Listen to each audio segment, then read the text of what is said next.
15, I call this regular board meeting for February 2026 to order. First item on our agenda is our Pledge of Allegiance. Please stand. I pledge allegiance to the flag of the United States of America, to the republic for which it stands, one nation, under God, indivisible, with liberty and justice for all. Salute the flag of the state of Mexico, with free assembly, for protection of all nations.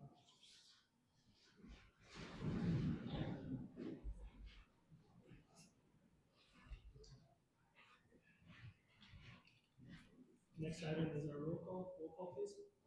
Board Member Dennis Romero. Present. Board Member Elaine Gonzalez. Present. Board Secretary Dr. Joyce Mazur. Present. Board Vice President Dr. Kimberly Blair. Present. Board President John Gonzalez. Present. Next item is approval of the agenda, not the agenda. Approval of the minutes for the regular board meeting for January 15th. Do I have a motion to approve? Mr. President, the item is approval of the agenda according to this. Oh, excuse me, I'm sorry. So yes, next item on the agenda is approval of the agenda for tonight's regular meeting. Do I have a motion to approve the agenda? Mr. President, Yes.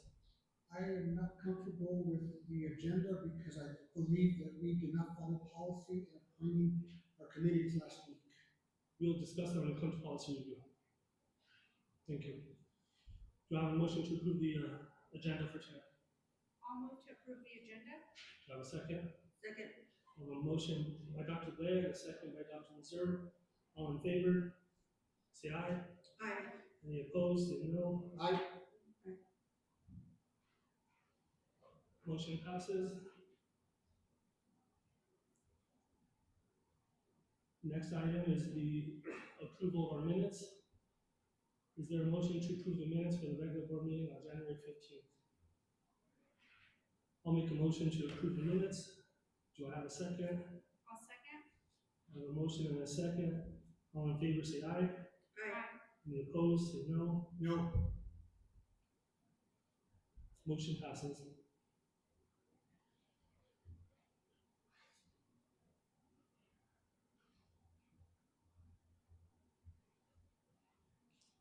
Next item on our agenda tonight is public input. Before we move forward with public input, I just want to read our policy. Board President shall be responsible for recognizing speakers, maintaining proper order, and adhering to a time limit of 30 minutes for all presentations and a maximum of 5 minutes per speaker, in order to ensure that each individual has the opportunity to address the board. The President may also set a time limit of less than 5 minutes for individual speakers based on the length of the comment period. Also, personal attacks upon board members, staff personnel, and other persons in attendance or absent by individuals who address the board are discouraged. Presenters are cautioned that statements or representations concerning others that convey any unjustly unfavorable impression may subject the presenter to civil action for defamation. With that being said, our first public input is Maria Sanchez. So please limit your talk to 5 minutes, please.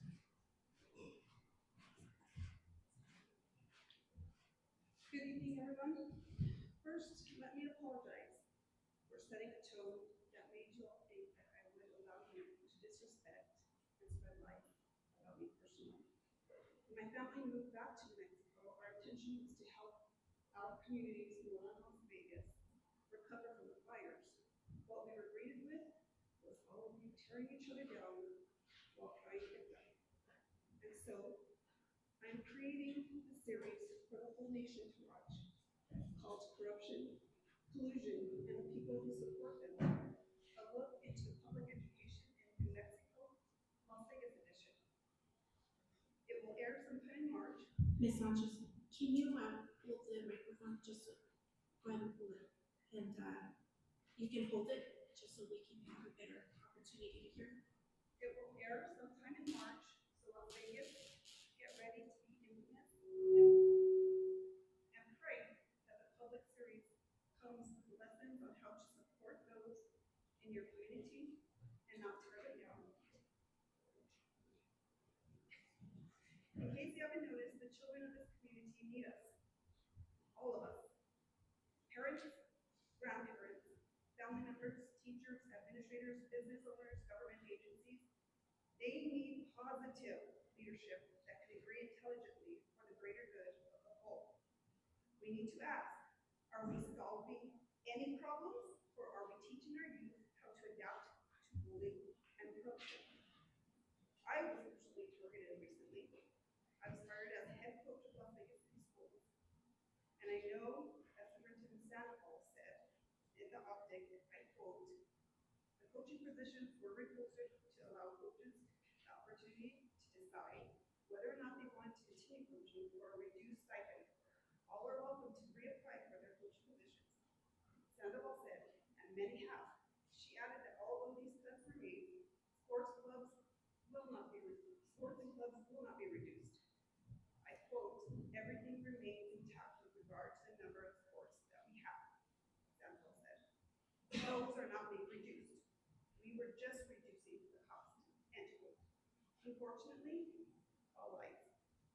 I applied for my position and was beat out at the last minute by a volunteer coach that's coaching at a high school level. I have a level 2 coach license here in New Mexico, and the only reason I have a level 2 is because I have to live here 3 years to have a level 3. I also have a level 1 and 2 coaching endorsement from the USA Track and Field. I've taken athletes to Penn relays and men and nationals.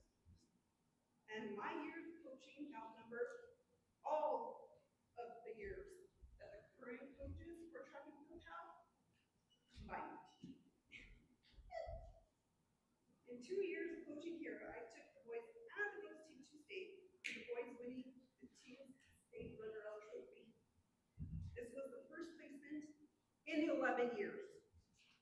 I have coaches from universities to look at potential scholarships for our athletes, and I've written letters of recommendation for my athletes while being here, and I was fired. And so was Mr. Leroy Gonzalez. Don't get it twisted. I think Lucas Sanchez is a great football coach, but the way that you all turned it into something legal was a sham. And I will be divulging all this evidence publicly in my series. You see, the board had a hit list. And on that hit list were Larissa Archuleta, Juan Carlos Pudenzi, Leroy Gonzalez, Elaine Gonzalez, myself, and a few other people.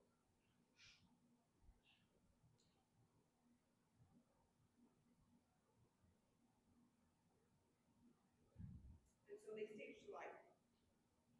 One that ironically no one thought. Why would a district have to repost coaching positions when no coaches refuse a pay cut? I won't give you the answer now, but I will have it in my series so you can find out. I recently learned that Jamarcus and Brady Trujillo stepped down from coaching because Jamarcus wouldn't lie about the student athlete. And let me be clear, he did not tell me this. My kids did. He chose integrity over compliance to illegal demands. And just so the community knows, Jamarcus comes from the Trujillo family that has served this community for generations. They serve on boards, as judges, as counselors, and I could go on. My point is families like the Trujillos have stayed to help uplift Las Vegas. I apologize, Ms. Sanchez, but your 5 minutes is up. I relinquish my 3 minutes. You got 2 timers that applied now. I'm sorry? Both these timers are over 5 minutes. So thank you. I relinquish my time to Sanchez. And mine. I would like to hear what she has to say as a community member, case taxes. Okay, then you're giving up your time. Who are you? Julie Rogers. And Wendy Johnson. continue.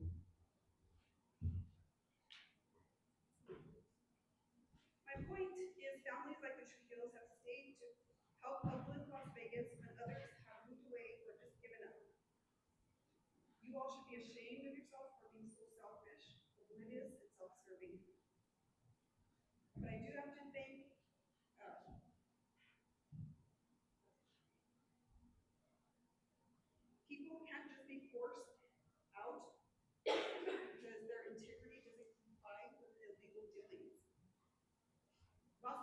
has great teachers and coaches that show real commitment to these kids, to your kids.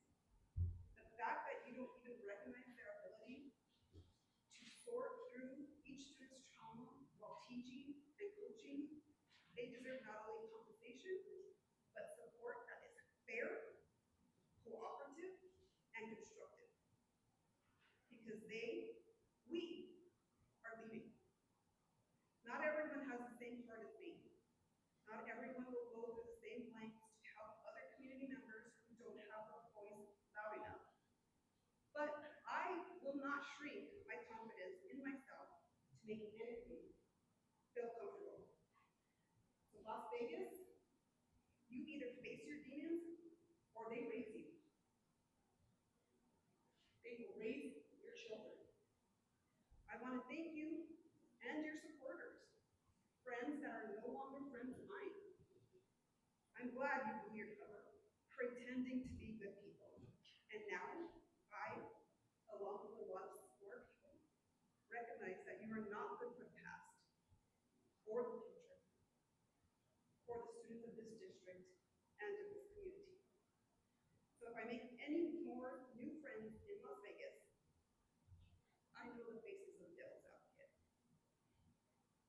At this time, I'm requesting that Paul Gonzalez and Joyce Messer relinquish their seats as board members of Las Vegas City School District before we release my series. And if any of you tries to retaliate against me or any one of my family members, I will also be sharing all of my findings with the New Mexico FBI Field Agency Office. I'll end this by saying Michelle Obama once said, when they go low, we go high. Going high means finding purpose of your rage.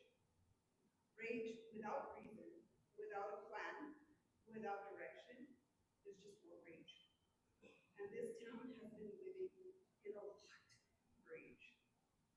So why do we go high? Because going low is unsustainable. And I will show you.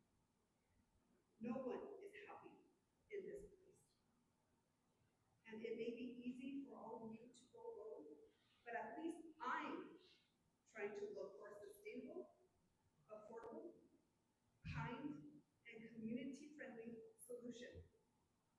I prayed long and hard before addressing you here and our community. I played the long game to see if any of you had any shred of decency. Because evil has choices too. And it's ironic because each of you probably claims to be Christian.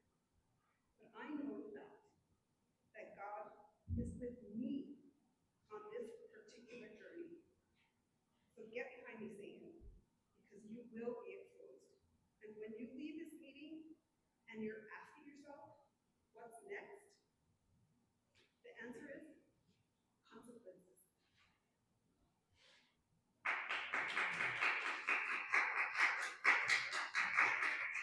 Next up, the public comment is Crystal Birch and William Size. Mr. President, I don't know if it's that microphone or this, but they said you can't able to hear anybody speak. Hello. I probably don't need the mic. I can talk loud enough. It's for the Oh, for the broadcast, yes.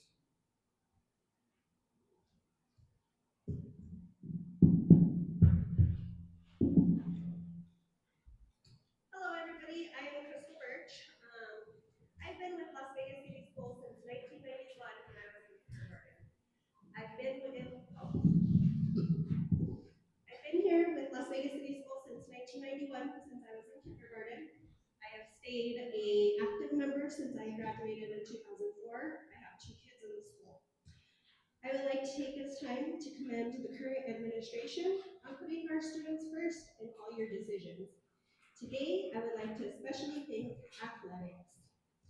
In the early fall, my husband and I had a conversation with athletic coordinator David Gonzalez. In the conversation, Mr. Gonzalez made a comment that he was trying to figure out how he was going to get water to the soccer players for games. In all my years with Las Vegas City Schools, I've never heard or seen an administrator do anything to ensure that soccer or baseball have adequate hydration for their games. I'm not a soccer parent, so I cannot speak on their behalf, but I am a baseball parent. Our baseball community is tight. We are a tight-knit community, so as parents, we have always ensured that our boys have coolers with water and Gatorades for our home games and needed away games. So to show our appreciation to these positive changes and our new head coach, Jared Marquez, a coach who has shown integrity by modeling respect in his own conduct and interactions on and off the field. He has treated all his players with the same respect and has given each one of our boys a fair chance to earn their spot on the field. With that being said, we made the decision to donate 2 coolers to the baseball team. Not all parents have an extra cooler laying around or the ability to transport a cooler to and from the field. This way, there's a cooler available on site for the home and visiting team, thanks to Coach Marquez and his wife Roberta Duran for adding some cardinal decals to add school spirit to the coolers. We hope that parents in our baseball community will continue the legacy of providing hydration for our boys without the stress of providing a cooler. Thank you again for these positive changes that our district is making. They are seen. Thank you. I have pictures of the coolers if you guys would like to see them, or we have the cooler if you guys would like to see them. They're actually really neat. We decided to do this a few years back. We were at a game and some St. Mike's boys came out of the dugout and they were looking for a concession stand. We don't have anything at the baseball. They didn't have water. Their parents didn't send them with anything. So we were giving out of our cooler to the St. Mike's boys because they didn't have. So this way, the kids will have. And they're really cool. So we just want to say thank you guys. Thank you. Thank you, Mr. and Mrs. Birch, for your support and for the donation benefits of students. Thank you so much. Our kids are everything to us. It takes a community to raise them. Next is Cheyenne Carra.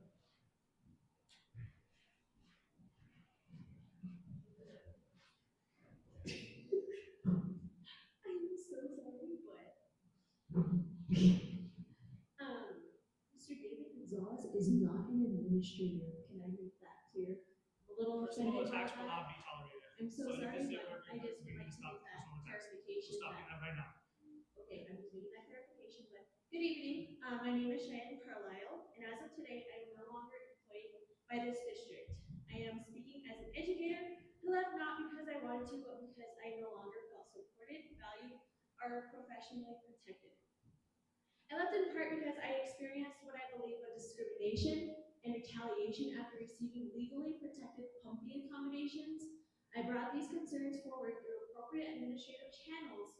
The situation did not result in meaningful corrective action. No educator should feel penalized for exercising a protected legal right, and concerns of that nature require serious and documented response. In a short period of time, this district has had 3 superintendents and 2 associate superintendents. That level of instability directly impacts morale, continuity, and trust. The recent culture shift has not strengthened staff confidence. Instead, many educators are experiencing burnout, fear, and declining morale. Enrollment is decreasing and teachers are leaving. Those are objective indicators that deserve board-level review. When I began at Memorial and was later transferred to Robertson, only 3 teachers remained from the original faculty that I started with. I was one of them. That degree of turnover should concern this board. I was also asked to communicate to parents that I volunteered for my transfer. That was not consistent with my experience. Being placed in a position where I felt pressure to represent a transfer as voluntary when it did not reflect my understanding was ethically troubling and damages trust between schools and families. There are ongoing concerns about selective enforcement of policies. I have observed situations where teachers were disciplined while others were not under similar circumstances. I have observed students receiving consequences that appeared inconsistent depending on relationships rather than conduct. Equity requires uniform application of policy. I am also aware of an incident in which a coordinator attempted to have a student referral removed. When individuals in leadership positions intervene in disciplinary documentation involving their own students, it raises concerns about procedural integrity and appropriate boundaries of authority. Ms. Sandoval, can you look at me as I'm speaking? Leadership roles, particularly at coordinator and director levels, require appropriate qualifications, experience within education systems, and ethical judgment. Titles alone are not sufficient. Effective leadership requires understanding how to support educators, students, and families, not speaking at them, but working with them. An administrator referred to teachers as complainers. When concerns are raised, when educators advocating for students at our workplace, protections are characterized in that manner. It discourages open communication and reinforces a climate of fear rather than collaboration. Parents and staff should never feel afraid to speak up or advocate. Students should never experience inconsistent discipline. Educators should never feel dismissed when raising lawful concerns. Board members, your responsibility is governance and oversight. I urge you to review retention data, climate patterns, complaint procedures, and administrative accountability structures with transparency and independence. I have left this district by not disengaging from advocacy.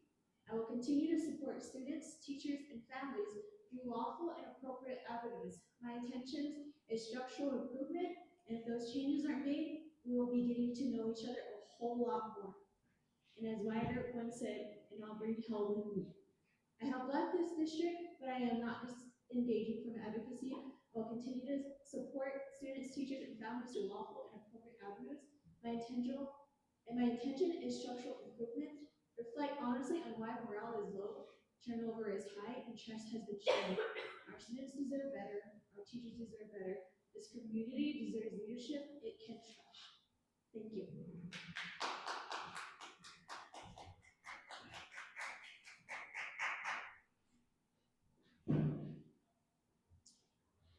Next item on our agenda tonight is our finance report.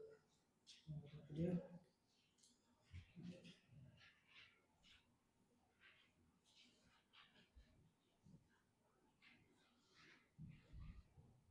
Yes, the finance committee met on Tuesday, February 17th, and we discussed operating and activity accounts, checklisting, an account payable, revenue report, expenditure report, the payroll journal, purchase order listings, fund balances, pledged collateral, as well as the GoFam activity.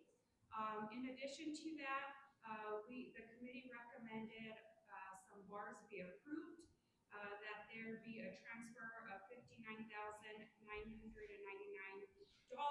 from function 1000 to 2100. Another budget adjustment request of $169,000, same from function 1000 to 2100, as well as an increase of 56 cents, which was an automated bar from the public education department. And of course, there was no donations over 5,000. In addition to this, I just wanted to share with the other board members that we had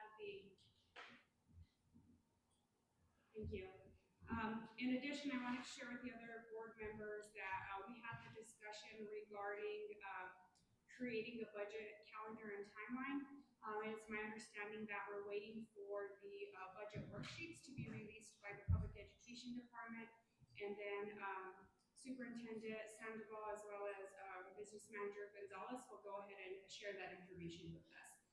So it was the Finance Committee's recommendation that these items be approved. Thank you. Our next item on the agenda is approval of consent items. Madam Superintendent, what is your recommendation? Mr. Chair, members of the board, I recommend approval of the consent agenda items as presented to you this evening. Based on our recommendation, I make a motion that we approve consent items A, B, and C. Do I have a second? I'll second. A motion and a second. All in favor, say aye. Aye. Any opposed, say no. No, Motion passes. Thank you, Dr. Mayor.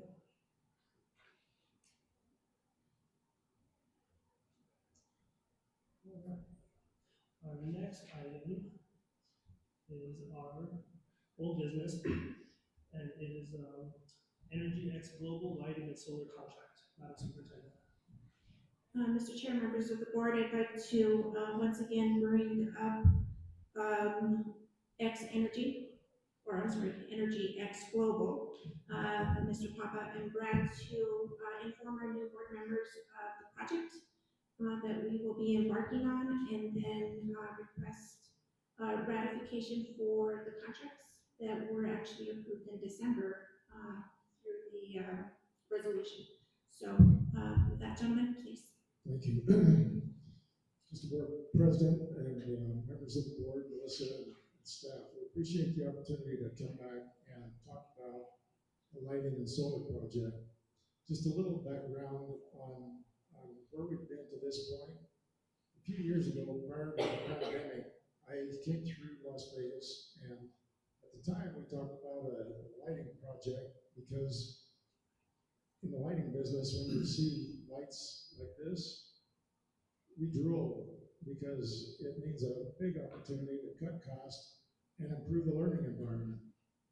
And what I mean by that is the lights that you currently have, even in this building, are what they call T12s. And you have T8s in many parts of the school, but fluorescent creates a pulse. And I don't know if you've got any autistic kids at school or any of those, but they really pick up on the pulse that's in a fluorescent light. So anyway, prior to the pandemic, it came through and said, we can improve your learning environment. But on top of that, we can improve the energy efficiency, and we even went in and we did an audit. And when we did the audit, we were amazed at the savings that we could create for the district with the lighting project. So we came back years later and said, let us renew that lighting audit, see what it looks like now. And fortunately for us, I guess, it did change. It was still there. It was even a better project than we looked at several years ago. But there's something that significantly changed in just the lighting aspect of it. When it came back, there's a couple of things that happened that caused us to want to introduce the idea of a potential solar project for the district. And what changed was when the Biden administration introduced what's called the Inflation Reduction Act.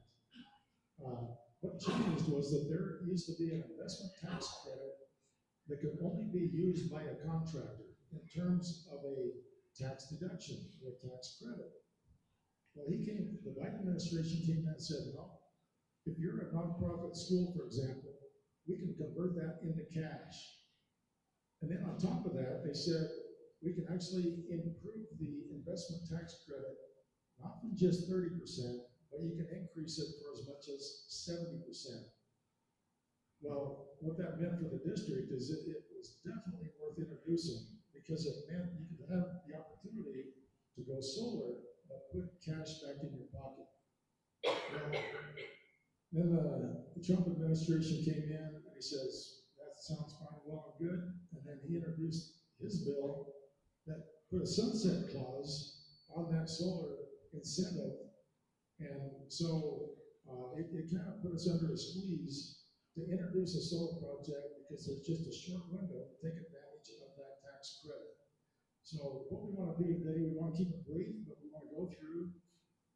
We recognize that there are some people that perhaps need to be brought current on where we stand with the lighting and solar project. So anyway, I'll turn it over to Brad, my partner, and let's just go through the slides real quick. Feel free to interrupt at any time and ask any questions you want. Thank you, Joe. All right, so we came to the district and Ms. Sandoval a few months ago to create with a few objectives. One, we wanted to improve the learning environment here, but we also, one thing Joe didn't mention, which has made the project even better for the district. When we were here before, the annual spend for the district was about $250,000 a year on utilities.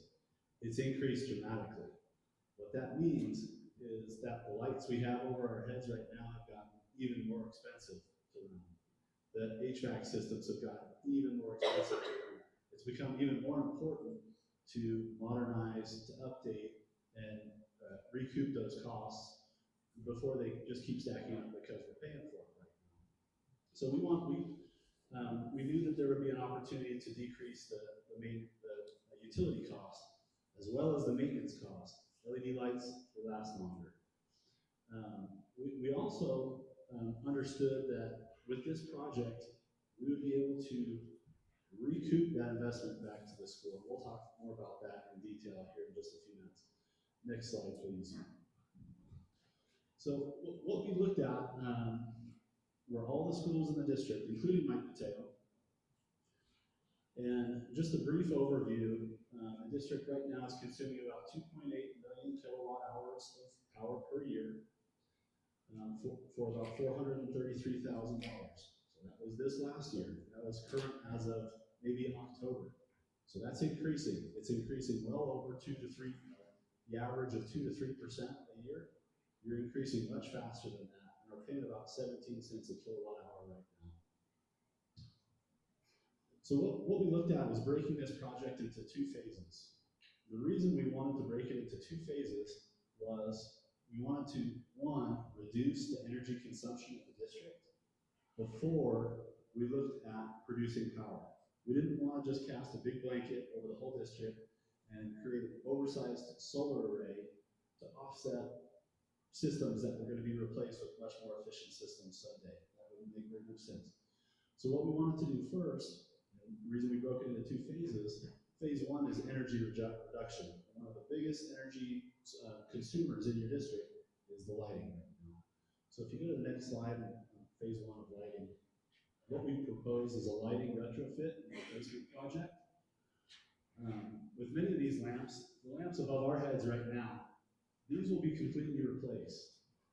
Those bulbs right there are 42-watt bulbs, and this may sound kind of boring to some. 42-watt bulbs, 4 of them, 160 watts plus another 10 watts of magnetic ballast.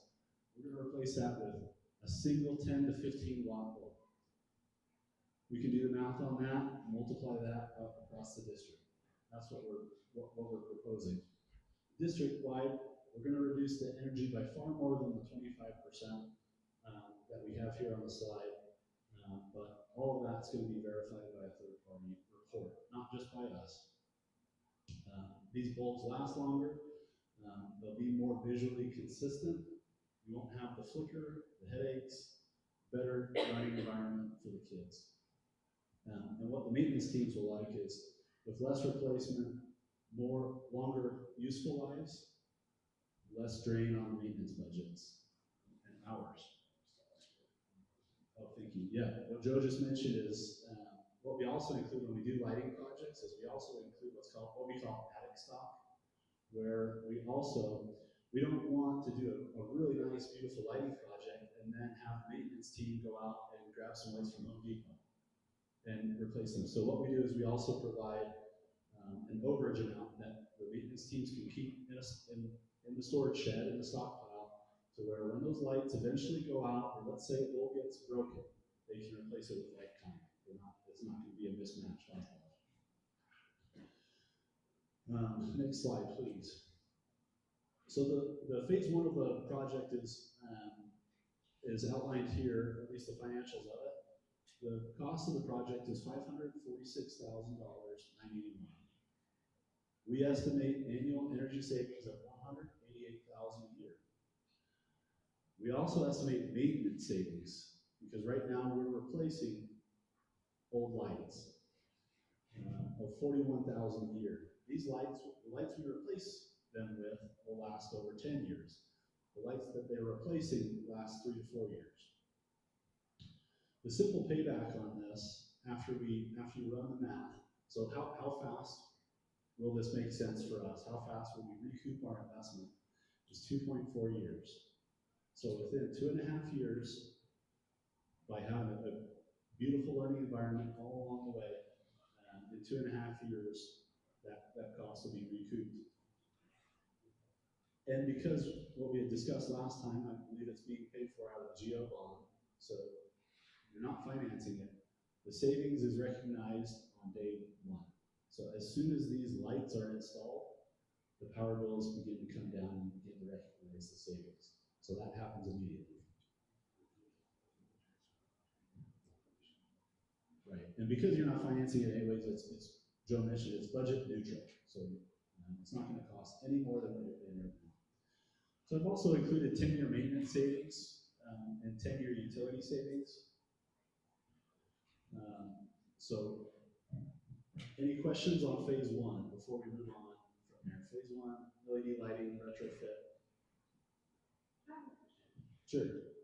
So when did you say that you first Excuse me, this is an open meeting. so I can ask questions? No, this isn't, members of the public can ask questions or presenters. It's not executive session. It's not an open meeting. This is a board meeting, so if you have questions, you could email them or call them, but not during board meeting, maybe not. You can check policy, but yeah. I would like the notes to reflect that. Open eyes, open your present. Ask a question. Any board members can ask questions. Are we still gonna meet that timeline for reimbursement? Yes. Because I know that Yes. the government just switched to coal now, man. And, Yes. solar wind. So that's phase two. That's the solar project. So phase one, we do have a rebate from PNM, and that's kind of ongoing throughout the year. Yes, that's about $60,000 from the lighting project. PNM will reimburse the district for that. Phase two is the solar project, which is what you're talking about. And yes, we're still on track. We need to get moving. But in order to safe harbor, I'll jump ahead a little bit.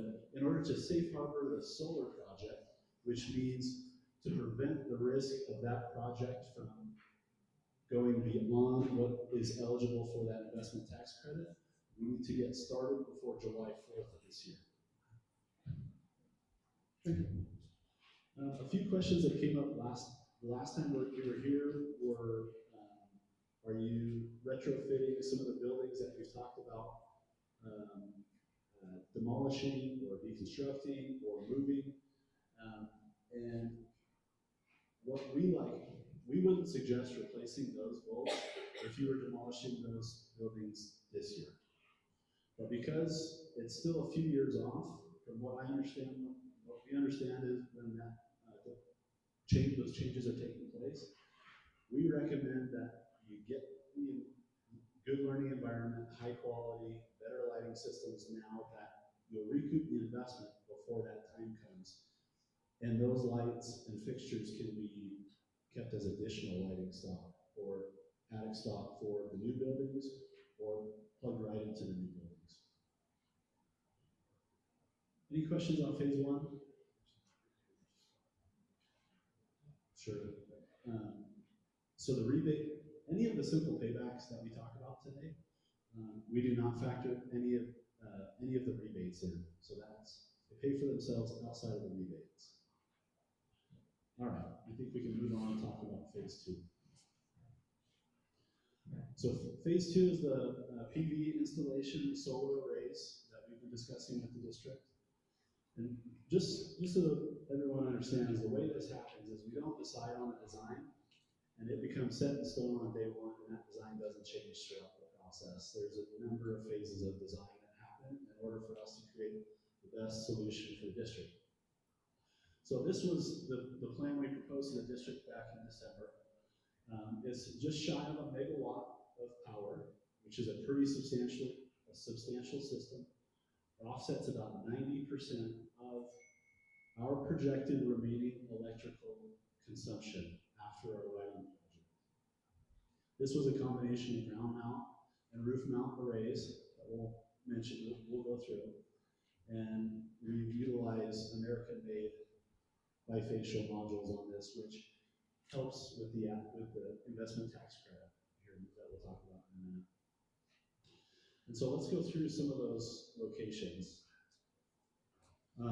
The first couple locations that you can move down the east. The first location is Los Niños, what we had modeled as a ground array. We're actually just in discussion. We haven't presented this to Ms. Sandoval yet, but we're moving that towards a roof mount. And the reason for that is we're going to save the district money without the trenching costs, and we will most likely reduce the size of that system because of the changes that are happening with Sierra Vista. The Vaca Avenue ground array, we have modeled a 560 kW system, which offsets Memorial, Robertson, and Margin. We may end up shrinking that system down and moving it over on top of Margin roof. Next slide, please. We also have a roof mount on the Early Childhood Center. That won't change much, except that we're using different panels, which will shrink the size of that system down, but still give us the same output. And same with the admin building, that one remains unchanged. That will be a roof mount. We've been working with the city on that. Why are you thinking of moving the roof mount to Margin? Trenching costs to the school, as well as, it's probably a bigger discussion, but because of the construction changes that the district is discussing, where we would trench to and the interconnection points will most likely change for the district when those new buildings come in. And we want to create less problems instead of more for you. And so what may end up happening too is the size of the systems may shrink down. On some of these systems, we may suggest a battery array or battery backup system to help with the demand charges. But we're in design phase on that, and really we'll know more. The way we had set this up was after phase 1 is installed, we'll be installing monitoring equipment to make sure we absolutely know what kind of demand charges the district is still experiencing in addition to the consumption. Consumption is easy, PNM does not provide demand charges. And so we have to install our own meters to make sure we understand exactly what that is. And right now, as far as you know, the roofs will be able to keep the adequate. As far as we know. Yeah, as far as we know. Until the actual structural analysis is completed, that could change. And you, of course, are taking into account any HVAC rooftop units that are on these buildings as well? Yes, absolutely. So there's setback requirements and shading requirements, distance requirements for all of those.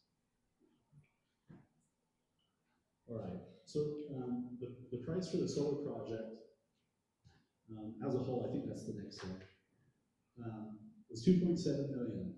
We estimate annual energy savings of $220,000. The simple payback, just dividing 2.7 by 220,000 is where we get that 12.3-year simple payback. With estimated 20-year utility savings, and these panels will last beyond that, of $5.9 billion. I don't know if we want to spend any, would you like us to spend any time discussing the page about financing? Do you guys, do the board members want to hear that? Because we already heard it. Do you need any questions from finance department? I don't, Okay.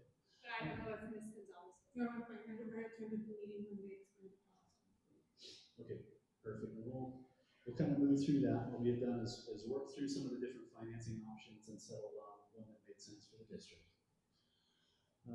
So the project totals come out to $3.2 million.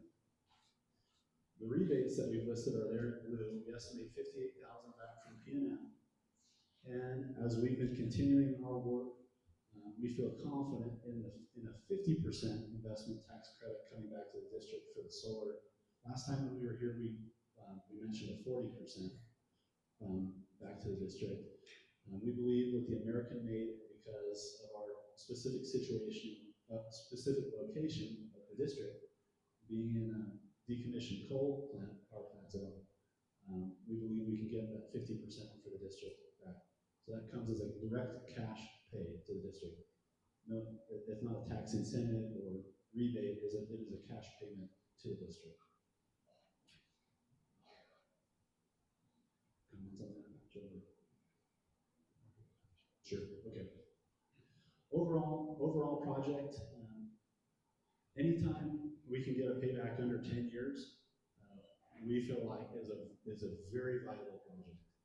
A lot of groups look at 20-year paybacks. A lot of escrows look at 20-year payback periods. 8.4 years for a simple payback is fantastic. We think it makes absolute sense for the district. And what we like to do as a company and as a firm is, if it makes sense for the district, we want to make sure that if it's a smaller system, then it's a smaller system. If it's a better location, if maybe we skip a building, then we'll skip that building. We won't install that location, that array on that system. But the phase one of the LED lighting installation is mostly, the design is mostly complete on that. We're finalizing just a few pieces. We expect to order materials within the next 2 weeks. And we expect install to happen shortly thereafter, maybe 2 weeks after that. So plan on March for installation on the lighting. Actually, I think we do have a slide on timelines. Sure. I just wanted to reinforce the numbers just real quick. When we say an 8.4 year payback, what we're saying is that from a budget neutral standpoint, meaning what you currently pay for utilities is what you're going to keep paying. In the meantime, it's going to pay for itself in 8.4 years. But the most important part of this is that we're not factoring in that $1,350,000 into that 8.4 year payback. That comes directly back to the district. So if we would have factored that back in, that's a pretty good chunk. I mean, that could obviously bring that down even further than 8.4 years. So I want to reemphasize that point because I've been doing energy efficiency for years and years, and very seldom you come across a school like this that has such a financial opportunity by doing energy efficiency. To me, it's like I say, I kind of drool when I see these type of lights and see the opportunity that they have. So one of the reasons why Brad mentioned that we are taking our time in finalizing the engineering for the solar is there's two big issues. One is demand charge. P&M, if you look at your bill, demand charge is huge. Sometimes it's 34 cents a kilowatt hour on peak. You're paying an average of 17 cents a kilowatt hour for normal usage. But then if you're using your power in the morning, like in the summer, the air conditioners kick on, they bill you on 15-minute intervals. And they set your rate for the month based on the highest 15-minute interval, and then they bill you that for the month. And like I say, you're getting hit with a huge demand charge. So we said to ourselves, wait a minute, this lighting project could drastically affect your demand charge. So why not pause a minute, and let's sit back and look at it and see what it really does to that demand charge before we do anything about it. It's a big deal. So Brad mentioned batteries. One of the good things about batteries is that the Trump administration allowed you to go back in later on after you do a solar project and take that investment tax credit up till 2030. So you're not limited on this short window to put the solar panels in, but you got here till 2030 if you wanted to use backup batteries. Now, the reason why I bring that up is the last time we were here, I think FEMA was coming through and offering a big incentive because you've had power outages and they want to put in backup generators. And we said to ourselves, well, wait a minute, there may be an opportunity to hit both of those issues, hit the demand charge, and perhaps offset with battery backup on your solar system so that if the grid went down, you could keep having school. Those are the two issues that we really wanted to address, and holding off a little bit on the solar as phase 2 so we get it right. We don't want to create a problem for you. We want to help the issues that you're addressing here at the school. Thank you, Joe. Any questions on the solar piece or how that investment tax credit works? Okay. So we laid out the tentative timeline So February now, we'll begin phase one material orders. We expect installation of phase one in March. We'll be monitoring as soon as those materials are installed. We'd like to finalize design on the PV installation during April, maybe 1st of May, but we'd like to be engineered, permitted, and installing before the definite materials order before that July 4th date. So we don't anticipate any problems being able to hit those dates. We expect full interconnection and rebate submission for the district. So when can we apply to get that rebate? We're estimating October or so. If everything goes well. So, go ahead. Okay. Maybe one point we want to mention. So we just have some references after this, and there's a brief mention of tips. We haven't talked about that, but we're going to be doing a tips procurement, or this will be purchased within a tips procurement agreement. So it'll be tips compliant, audit safe for the district. That's how the project will be moving forward.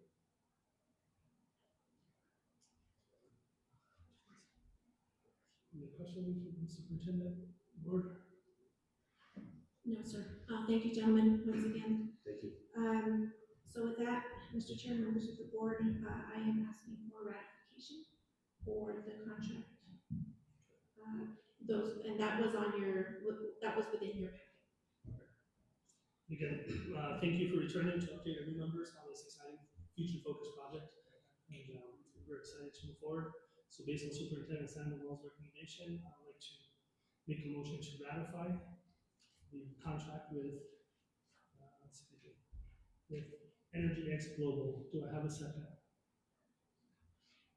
Second. Second by Dr. Mazur. Any other discussion? All in favor, say aye. Aye. Anyone opposed, say no. Motion passes. Thank you very much. Gentlemen, thank you for your time. Mr. Gonzalez, I have a question for you. I wasn't sure if I'm allowed Oh, of to course. ask. Oh, absolutely, yes. Gentlemen, It's more of a statement rather than a question, but people at school have been asking me about the lights. And a lot of it, I told them that this project was like being discussed, and they were really excited about it. So I just wanted to let you know that like kids are excited about the lights too. wow. We love to hear that. Thank you. Thank you. Especially just remember, you're welcome to ask questions of the other person or me.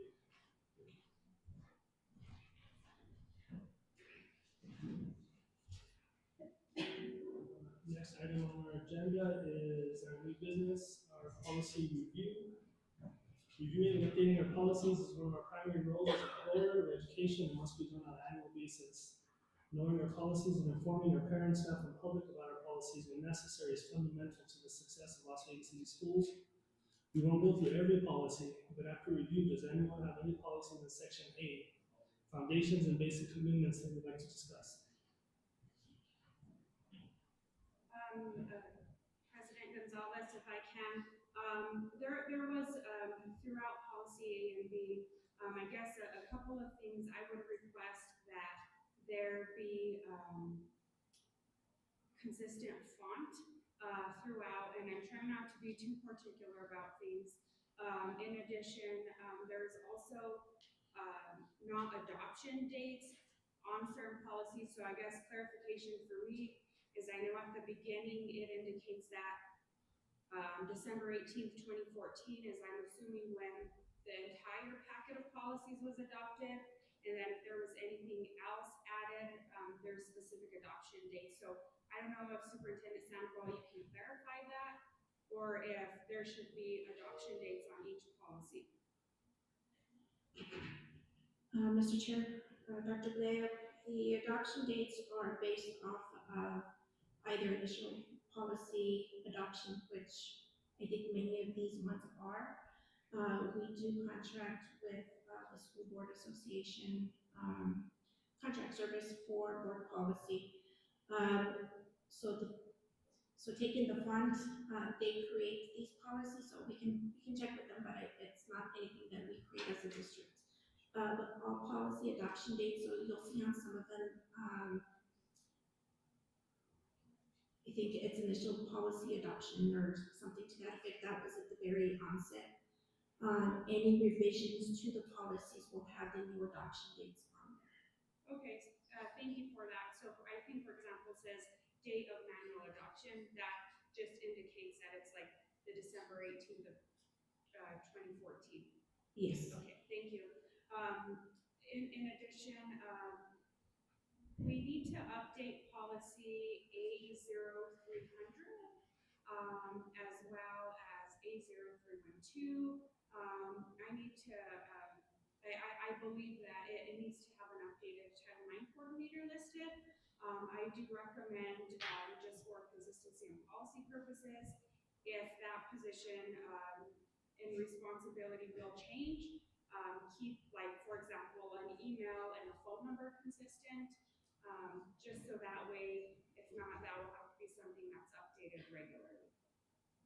And who, can I ask who the Title IX coordinator is? Ms. Donna Valdez is our current Title IX coordinator, and I do agree, policy should be general and shouldn't have any specific person listed, so Mr. Gonzalez did bring that to my attention. But our webpage does have her listed as well. Okay, thank you. That's all I have for policy, 8. Anyone else in section A? I have the same findings with Mr. Yada listed as the coordinator. So if we are removing that, then that's it. So what we'll do, Mr. Chair, for these policies, we'll bring it to a specific policy review with the changes, and then we'll bring that to first reading, second reading, so we can have that formally changed, and then we'll submit. I forgot, I have one other, in addition, on the Title IX investigations, based on my own professional experience, I recommend that we add language that permits the district to outsource investigations. I don't think it specifically states that right now. In my experience, that sometimes is advantageous when we have conflicts of interest and we need to respond accordingly within the timeframes. So I just recommend that we add some language that permits us to outsource the Title IX investigations specifically. Thank you. Mr. President, Madam Superintendent, wasn't last year's conference, I thought Title IX was added there, and we did have a policy change from the policy. It was, so we changed it to what had been newly adopted, and then we had it reverted back to the original. Yeah, the original from the federal government, right? Right.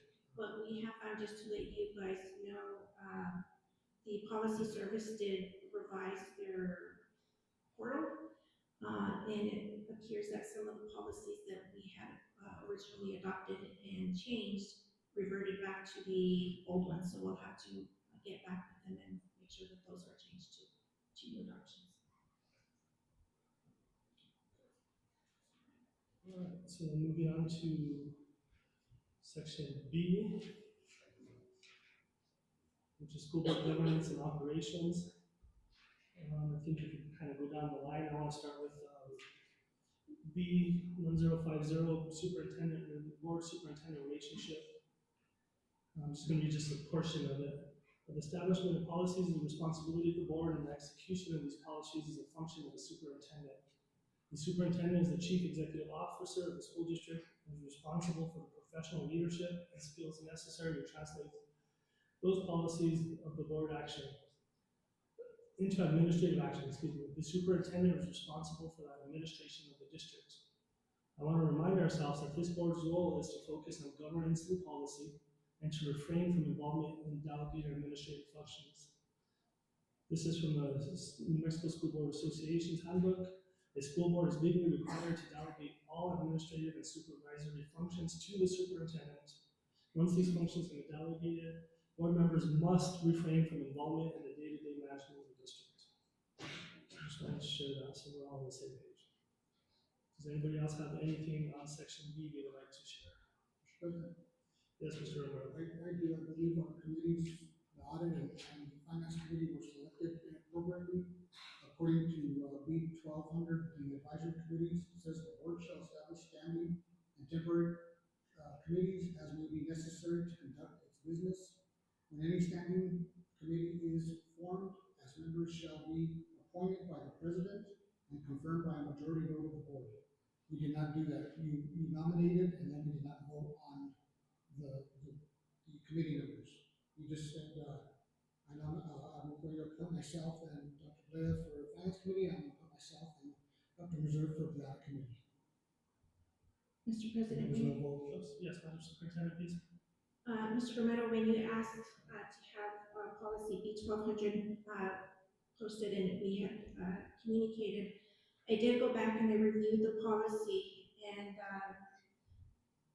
I felt that there was misunderstanding on my part, like on some of the areas that indicated that board president assigns and then is conferred by the board. And then there was another statement in there that indicated specifically that the board president does assign its members to set committees. So what I did do was I called legal counsel and I asked them to interpret that policy for me. What was shared was that the president does have the authority to assign members of the board. However, the community members or non-board members are those that would have to be assigned and conferred by the board. So board members, U5 can be assigned by the board without board vote. The outside non-board members to these committees would again be assigned by the board president, however conferred by you all. So that's why I listed it as a separate item, and we'll have that listing on there. But that was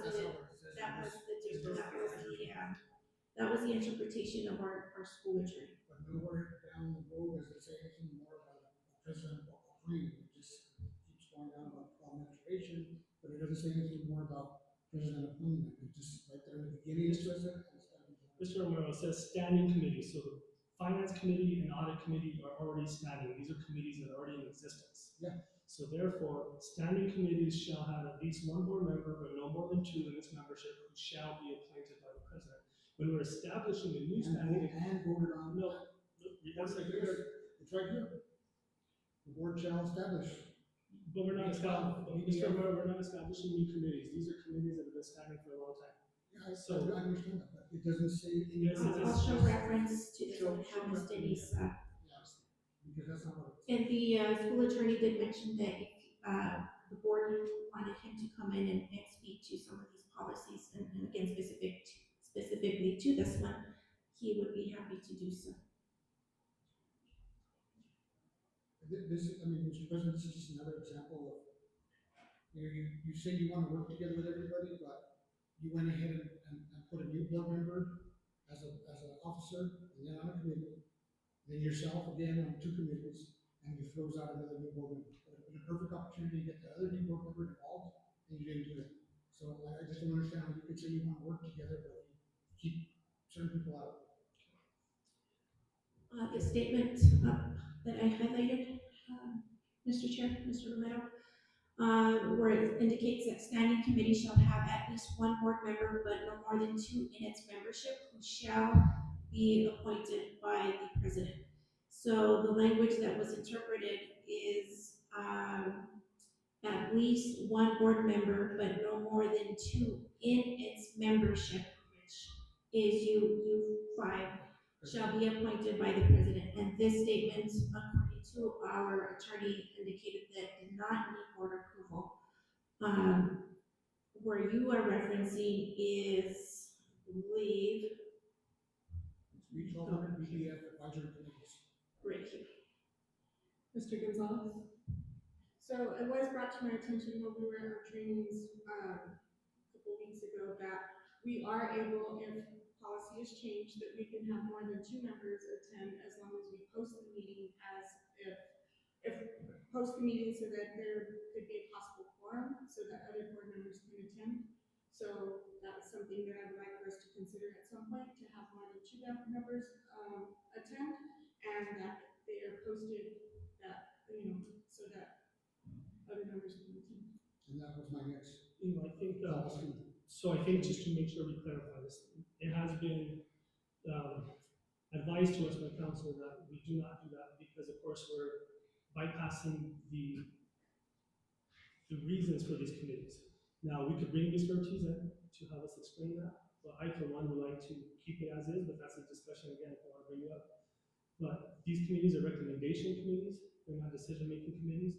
We all get the same information, we all get the same financial information. You are obviously all more than welcome to submit questions. Those meetings are open to the public, but we cannot create a quorum because then we are creating an illegal board meeting. I was under the, well, they made it clear that you can have the format as long as it is posted to the public. That'd be my next policy.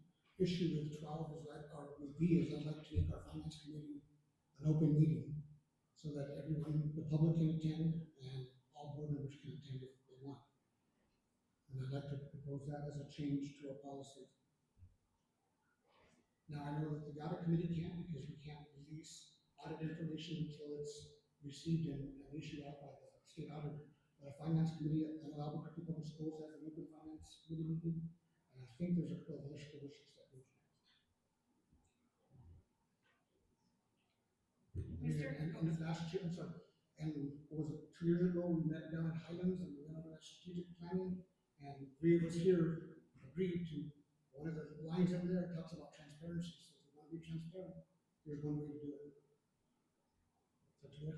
If I can just, I hear what you're saying, Mr. Romero, and if I can just ask for, clarification. So, B1100 is board committees, and I just want to clarify that if what you're proposing does not contradict with this, so essentially it says committee work of the board shall usually be done by members of the board, sitting as a committee of the whole. There shall be no standing or permanent committees composed entirely of board members that would make up a quorum of the board. So if I just want clarification that by you requesting that the finance committee, is that going to be considered a committee of the whole, or is it considered a standing committee? That I do not know, we'd have to ask legal for that, see if it's standing or not. So perhaps we So can. we have to seek change it, guidance on that? regardless of the, we have to change. Sure. Thank you. One of those policies would have to be changed. But I don't know if it's gonna be standing or if it would be this. I would recommend, Mr. Chair, that we bring legal counsel to talk to the board and then offer his recommendations with regards to, one, answering these particular questions and then make, of course, drafting language to, if the board does decide to change that to an open meetings, because these standing committees, because they are advisory committees, do not follow Open Meetings Act. So I think there's a little bit more to the recommendation and some homework to be done, if you will. Anybody else have anything in section B? Mr. President, Dr. Reserve? I did have one, which would be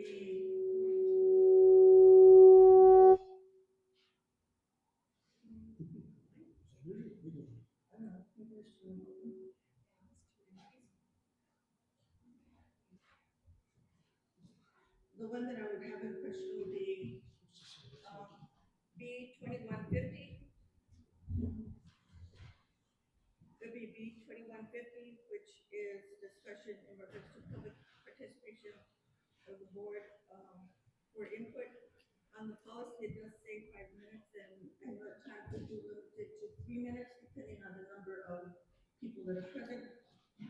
So if there could be a recommendation to bring it down or say from 3 minutes to whatever your maximum is, instead of having 5 minutes to whatever maximum is.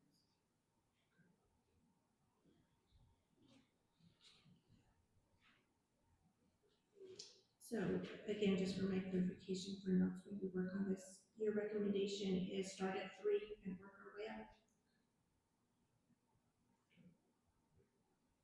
Anyone else on section B?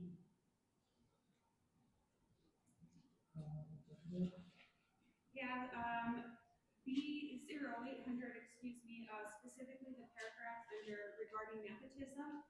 It's not very clear. I think there's, based on training that I've received, there's an understanding that if a board member's family member, as outlined under the nepotism clause, is already employed with the district, then it's not nepotism.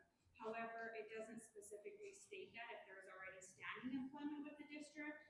So I would ask that that we consider adding that language in there because it's silent on that. Mr. President, let me make a comment on that one. So I did read that as well, but the way that I understood it is that anything prior to the 2003, anybody prior to that was allowed, but after 2003, then it would be reviewed in regards to the nepotism. That's how I interpreted that policy. I would say, thank you, Dr. Meserve. I wasn't sure about that day. I'm assuming that a state statute changed specifically. And so it's been absent as in the policy as to what would happen if someone is elected to the board and they have a family member that is hired after March 1st, 2003, but they're now in one of us is on the board is now elected. So I think just adding some clarifying language that specifically states that would be helpful. Okay, we can work on that, and with this, it's initial employment. So if your spouse, for example, is already employed in the district you ran and you are in the seat right now, the nepotism does not apply, but it applies for all six of us right now. But initial employment, if they are already employed in the district, it does not apply to anyone else. Mr. President, and I think a few years ago, there was that discussion again about having a review if that comes up for especially small communities, because they said it is hard not to hire someone that may be related to somebody in administration or on the board.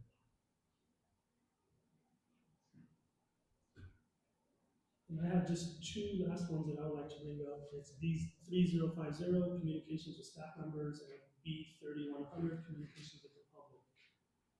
One common line in both of these policies is that no anonymous communication will be considered by the board.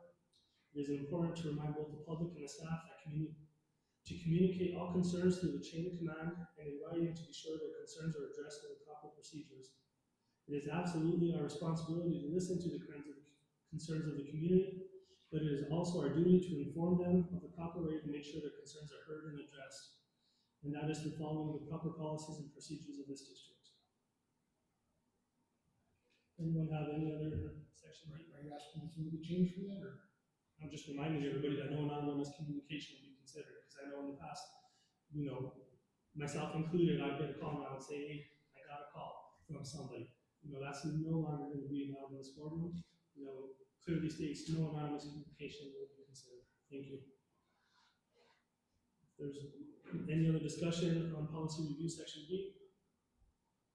If none, we'll go ahead and move on to our next item of business, which is Mr. Gonzalez, before we move on, I just wanted to make sure that, I know that we figured out how to get into the policies, but people are not able to get on because there's a little thing whenever you log in, whether it's your phone or whatever, it says if there's an error. So unless you know to click on the left-hand side to get into the policies, then you're able to access them, but not a lot of people know that. So we need to either put instructions somewhere so that through IT or somewhere so that we know that you can access them and how to access them, because I think a lot of times people do not understand about the error, that kind of thing, or even that there's not an error, you just have to click on the left-hand side to get into the policies. So we need to make these accessible to everyone, and that it's clear that they are able to access them. And I agree with you.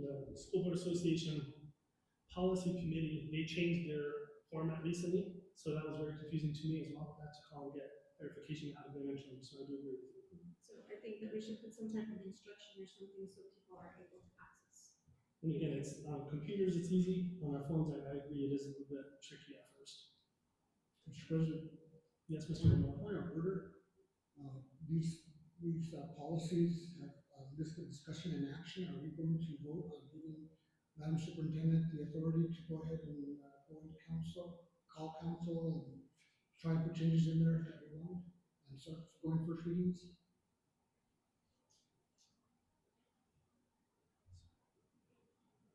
Because all we did was discuss, and she's saying, I can do this, I can do that, but we haven't given her the So, authority to vote. so I'm gonna make a motion, Mr. Lamar. Yes, I'd like to make a motion that we go ahead and proceed with some of these clarifications slash changes slash recommendations. On the motion by Mr. Romero, do I have a second? I'll second. I have a second by Dr. Blea. All in favor, say aye. Aye. Any opposed, say no. Motion passes. Thank you, Mr. Romero. President Gonzalez, if I can, as part of that process, and if the board would allow, can we just ensure reader accessibility too, for people who may be visually impaired? I'm assuming that there is the ability for that to happen, but can we just ensure that people who use screen readers are able to ensure that the screen readers work on the system as well? Okay. Thank you. Since we can definitely address with that school board association. Thank you. So then moving on to our next item of business, new business item B, finance audit non-board member advisory committee confirmations. Again, per policy B, 1200 standing committees and committees established, which is designed to serve longer than 12 months duration are subject to annual board review, at which time dissolution or reappointment of the committee memberships may be considered by majority vote. Finance committee non-board members are Crystal Birch, Harold Garcia, Jonathan Madrid, and Henrietta Romero. And I'd like to add that majority of those, especially Crystal Birch, Harold Garcia, and Jonathan Madrid, have been members for several years, so I want to thank them for their commitment to the district. So with that being said, do I have a motion to approve the reappointment of the committee non-board members to the finance committee? Mr. Gonzalez, can you repeat the last, they have Crystal, Harold, John, Jonathan, and Henrietta Romero. Did I have a motion? Yes. I have a motion by Dr. Clara to approve the appointment of the non-board members. Do I have a second? second. I have a second by Ms. Gonzalez. All in favor, say aye. Aye. Any opposed, say no. Motion passes. Audit committee non-board members are Crystal Birch and Arturo Marlowe. I'll make a motion to approve the reappointment of the committee non-members to the audit committee. Do I have a second? Wait, Mr. Sorry, point of order. The second gentleman, to the what? Marlo. Arturo Marlowe. It's linked in the agenda, the names. But what is his experience? Does he have? He's retired, yeah, he's retired Air Force, he has experience in finance audit, many areas of the financial. And he is a parent of one of our students. Yes, thank you. So I made a motion, did I have a second for reappointment of our audit committee non-members? Second by Dr. Reserve, all in favor say aye. Aye. Any opposed, say no. Motion passes. Next item on our agenda is our student athletic handbooks. Ms. Sandoval? Mr. Chair, actually, I would defer this to Ms. Gonzalez. She asked to have this on the agenda. Thank you. Okay, so, I just wanted to maybe ask, I have several questions to ask, regarding handbooks, and this was, student handbooks, co-curricular, and, NMAA handbooks. First of all, again, finding the handbooks online has been a task. So you have to go in and out all over the place, all over the website to try to find a handbook. And when I finally came across a handbook, it was an outdated handbook. Or the copy that was online, is a copy of, when Mr. Armijo was the president and the board members were on the board. So the copy that is online, like I said, I went in and out of every school, every resource, everything online, and it was troublesome to find the handbooks. I just don't think that it should be that hard for anyone to access, these documents. Parents, students, the public, we should not have that hard of a time to find these documents. The versions that I do know that are out there as far as the student handbook, it's the 23-24 student handbook. And then as far as the co-curricular, handbook, there's a 2025-26, which was updated in July of 2025, and then updated again in October of 2025. So there's different versions out there, and different, people have different versions of the handbook. I know that at some of the athletic meetings that,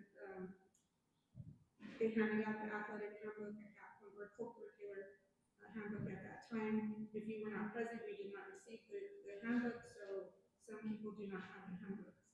As far as the student handbook, I'm not sure if those are given out at the beginning of the school year, or how those are given out to students and parents, but I'm not sure if everyone is receiving the handbook and if it's the correct version of the handbook.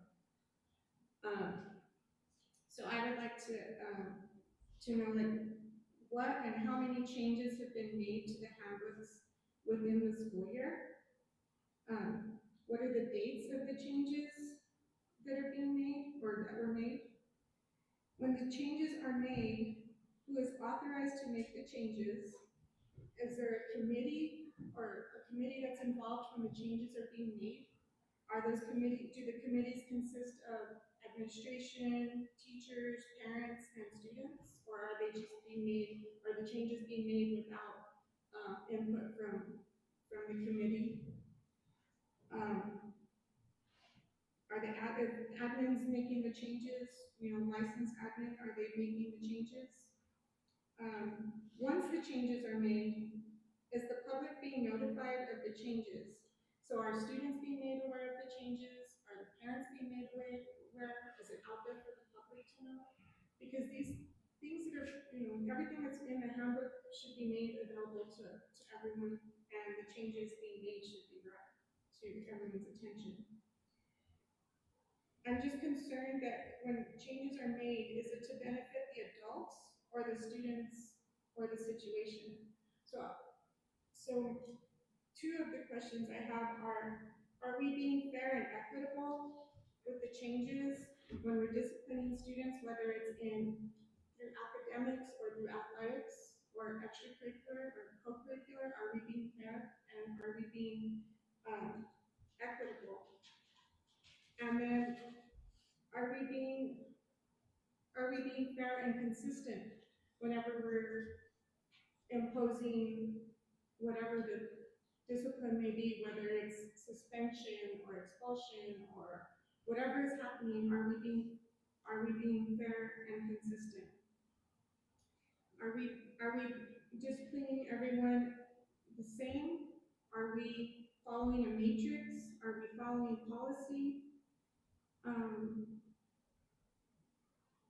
Whether it's in the student handbook, the co-curricular, or NMAA, we should be following the policy. We should be consistent with what the infraction is, and then how we're imposing discipline on any student. I also would like to say that in the policy where we have parental involvement, it clearly states that we need to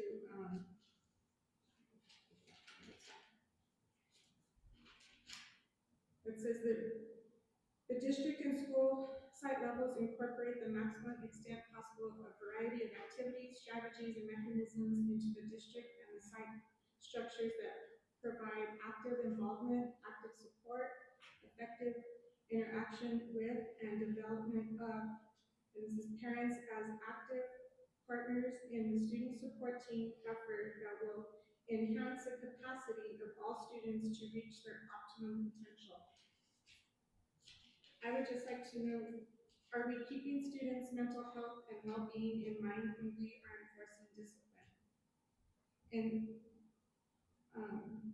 in some of the board policies that I read, it does state that the school team must provide a positive plan of action for all students. Are we allowing our allowing our parents to come in and advocate for their students? If we're following the handbooks and allowing parents to, are we giving them the opportunity to advocate for their students? And then, oh, and some of these things that I'm hearing is that we're using restorative justice for discipline and how we're working with our students, but is that in policy? And if so, are our staff trained? Have they been trained? Are they gonna be trained? Is that something that is gonna, is that something that's in policy? And, I know that I keep hearing that we're changing the culture, and is this really a culture that we want when we're losing students and they are not treated fairly and with respect? Are we pushing students out?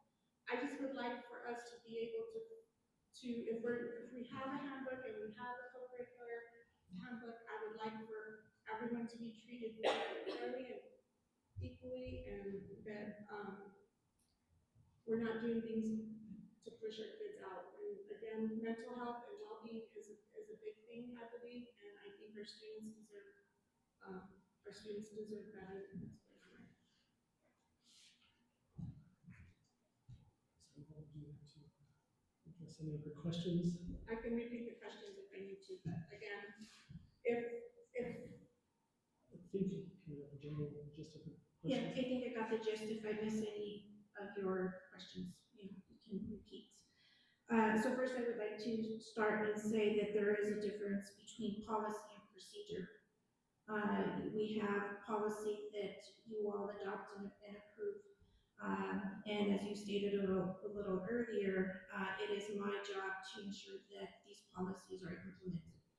And that includes the development, review, and approval of the handbooks. That being said, some of your questions revolve around equity, fairness, consistency. I will say that I do strongly believe that my school administrators and coordinators are implementing the procedures and following those consistently. There is quite a bit of accountability. There's quite a bit of investigative work that goes on in consequences, not only on the co-curricular side, but on the school side, are implemented according to the matrix. With regards to a more restorative approach, that is absolutely something that we are striving to become. We are not where we should be. We are working and have brought in restorative specialists to train our staff. But I would say we're maybe at 7 to 10% of our staff that are aware of that. So again, that is a work in progress. With regards to revisions to the handbooks, that is done by administration, by coordinators, by input from coaches, from teachers. In fact, just recently on Monday, we had school personnel at Robertson High School and at Memorial Middle School review student handbooks for next school year. Again, those are shifts that we are making. Sometimes it is a slow process with regards to those changes. Our parents, our students informed, I believe so, and I can defer some of this to Mr. Vasquez, who's here with us this evening, if you don't mind coming up, Mr. Vasquez. But with regards to that restorative approach, one of the major changes that we made earlier on in the year, in particular to the co-curricular handbook, was where there was violation with regards to the code of conduct. One of the initial suspensions, if you will, or reprimands, was a 30-day suspension from the team. What we ended up doing was reducing that to 10 days in order to, what we felt was a more restorative approach and re-engaging our students, so we didn't have a loss of enrollment. Ms. Gonzalez is correct with regards to loss of enrollment, and what I've shared with you all in the past, and for you, Dr. Ms. Gonzalez, who may have not heard this, the district in the last 10 years has lost over 700 students. So what we are trying to do is make that shift. You know, what was the reason for that? You know, I cannot say sitting in this seat today, but the changes and the moves that we are making are in hopes to, one, keep the kids that we do have, and recruit students, you know, back either from homeschooling or from our neighbors and what have you. So a lot of this is a shift over time. We are striving to improve culture. Are we where we need to be? Absolutely not. There's still a lot of work that needs to be done. But we have partnered with New Mexico Highlands University, with the College of Social Work. They are working with our staff. They will be training our staff on student mental health, restorative approaches, and so on. But I do believe and strongly support the administrative team for the work that they've done, because I do believe that they are attempting to communicate with parents, really pushing for following the chain of command and providing them the information that is needed. Unfortunately, sometimes people don't always agree with the decisions of the administration, right? But I do believe that in following the matrix and the consistency and the infractions, that the consequence is being just for individuals. And with regards to maybe some of the specific questions with regards to committee and so on, Mr. Vasquez, do you mind responding to some of them? Yeah, so we're in the process of getting our handbooks, and policies to speak to each other, because some of them are saying one thing and some are saying something different. So our goal is to work on that in April, have panels to go ahead to contribute to that, and get those committees like a parent involvement and different things like that. We'll send something out to the community who are wanting to do that, because we do need to get, coming in from the outside looking in, some of the things don't match as far as those things are kind of concerned. Some things are more severe than others, right? And we're moving for that restorative practice sense, especially now that we have counselors coming over from Highlands that are going to train our restorative practice people. So that should be a huge essence as well to contribute with that. So we are, gradually going in those changes in that way, if that kind of makes sense in what I'm saying, or what we're trying to do with that. And one of the things that we've been very mindful of is the consistency. So if we imposed consequence at the beginning of the year, and we're looking down the road, let's say I do something that's in violation, and with the discipline, it is typically progressive, unless there's something that is really extreme that you bypass level 1, 2, and 3. However, we are aware, and we have communicated this to some of our parents, that we are aware that there are some changes that need to be made to some of these handbooks. However, in changing consequence now, mid-year, if you will, for individuals who already served a consequence to that sort is unfair to those particular students and families. So we are aware of some changes that we do want to make, but we're going to wait till the end of the school year and impose those changes for the next school year. Any other questions? Mr. Vasquez, thank you for being here tonight. Appreciate your time. The next item on our agenda is the classroom and administrative funding. Ms. Sandoval. Mr. Chair, members of the board, I'm going to, I provided information that Mr. Romero had been asking for. So I would stand for questions on this information if you have any. Yeah, my biggest question was what percentage of money was going into the classroom versus the percentage of money going into administration? Right. So on the attachment that we put on there, our administrative costs, out of the operational budget is 5% of the total budget. For the federal programs, because we do have some administrators that are paid out of federal funding, that combined with the two programs is 17% of that budget. So I guess if I do the math correctly, 95% of our operational budget goes to classroom and or general operations. That's, if you think that, that's what you say. Any other questions, Mr. Rivera? No, I've never seen it that high anywhere. That's good, if that's what it is, that's good, I just like to see maybe the breakdown later on, because I can't find it on my, at our website on mine. Mr. Gonzalez, how many of the administrators are getting paid out of different, resources or Two. different?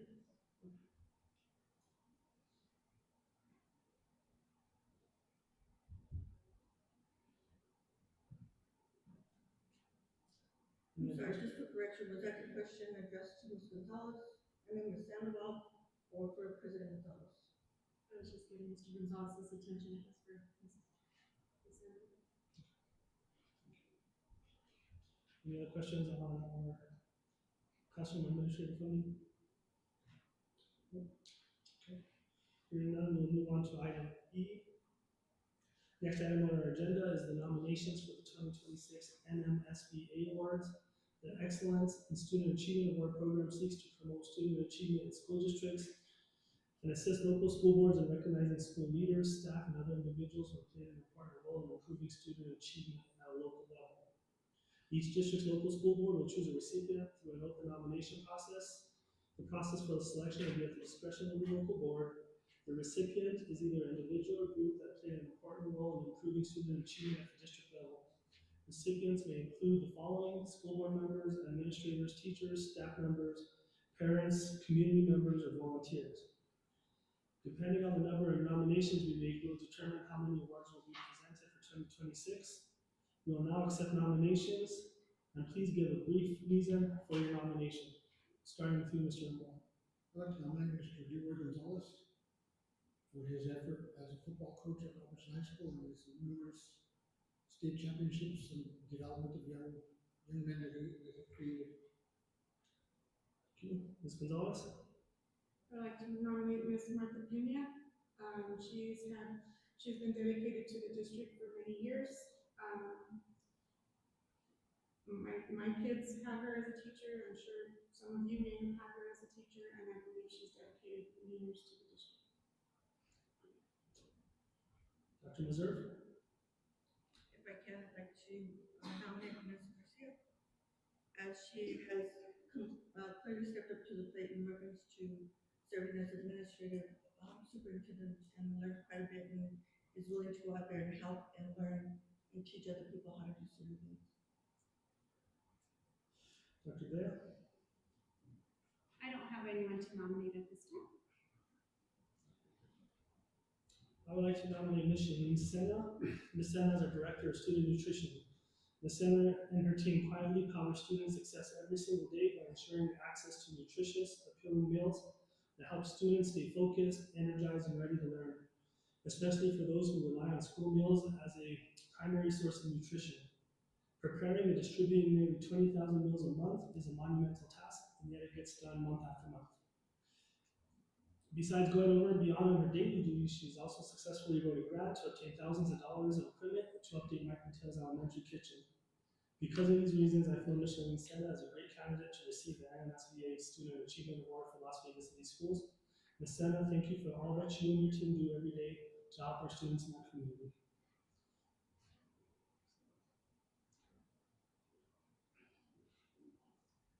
So being that we have 4 nominations, do we agree that all 4 should receive one nomination, or one recipient will get a? One recipient is paid through the school board association. The district would incur costs for the other 3 For the other 3. teachers. So Are we in agreement that all four are deserving of this NMSBA award? Yes. Agree. So then, that being said, Mr. Leroy Gonzalez, Ms. Martha Pena, Ms. Vanessa Garcia, and Ms. Shalene Sena will be our recipients of the NMSBA Student Achievement Award this year. So thank you for all that you do. We need to take a vote? Oh, that's right. So, since we did, so do I have a motion to approve Mr. Leroy Gonzalez, Ms. Martha Pena, Ms. Vanessa Garcia, and Ms. Shalene Sena as our Student Achievement Award winners? I'll go ahead and make a motion to accept those 4 nominations. I have a motion by Dr. Meserve. Do I have a second? I'll second that motion. All in favor, say aye. Aye. Any opposed? Say no. Motion passes. Thank you. Next item is item F. Title I Parent Engagement Policy, Ms. Vanessa Garcia. Good evening, members of the board, President Gonzalez. I believe in your packet,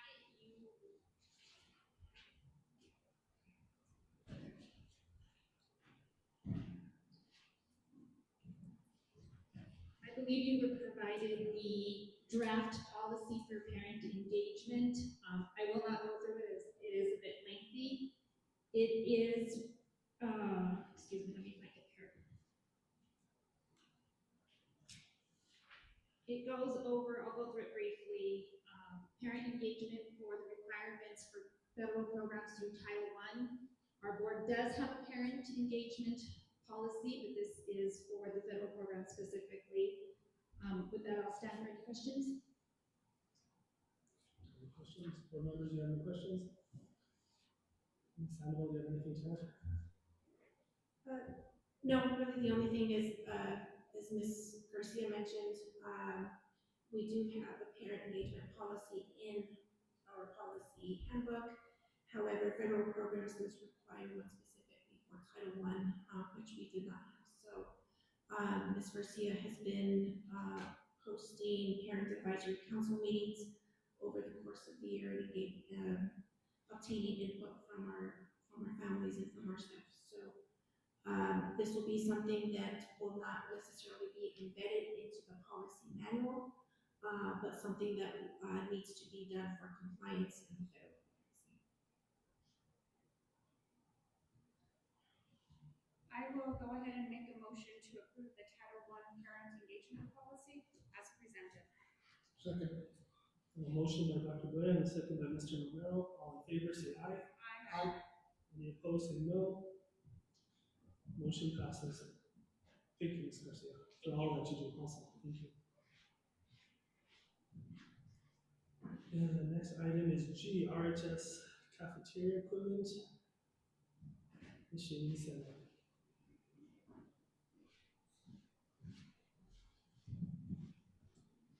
Good evening, Sandoval board members. I'm here today to request that you guys approve my quote for new equipment throughout Robertson cafeteria, kind of like the same thing we did with Mansfield. All clients will be new and throughout, so yeah. The vendor is Grady's, and the quote is for $89,550.68.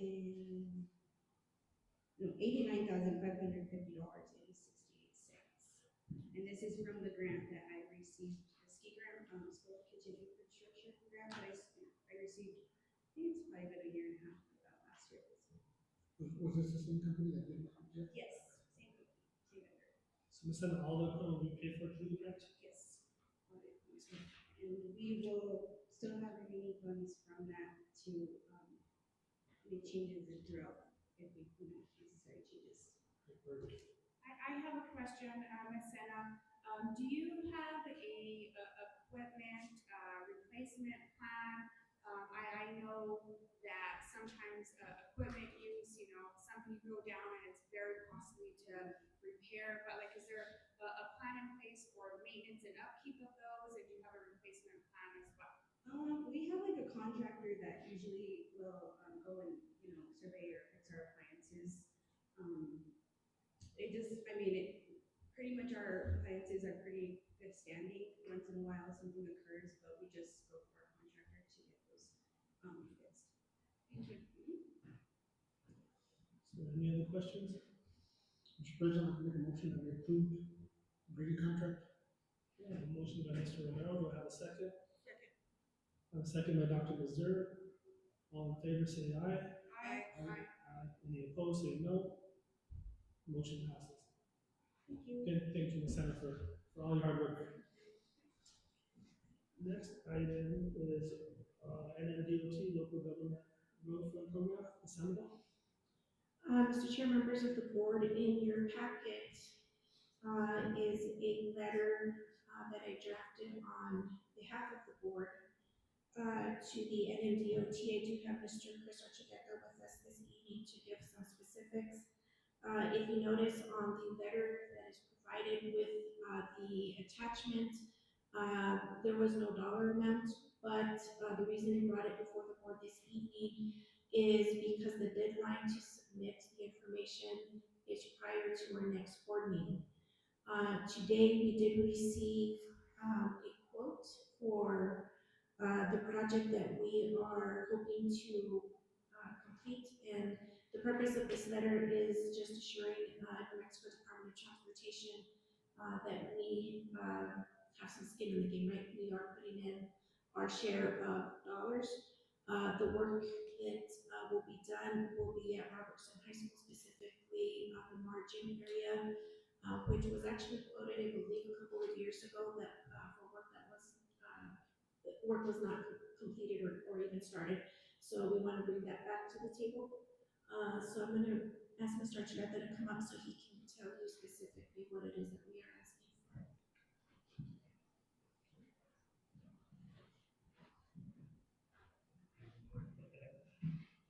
So Ms. Sandoval was talking about, we're looking at improving the small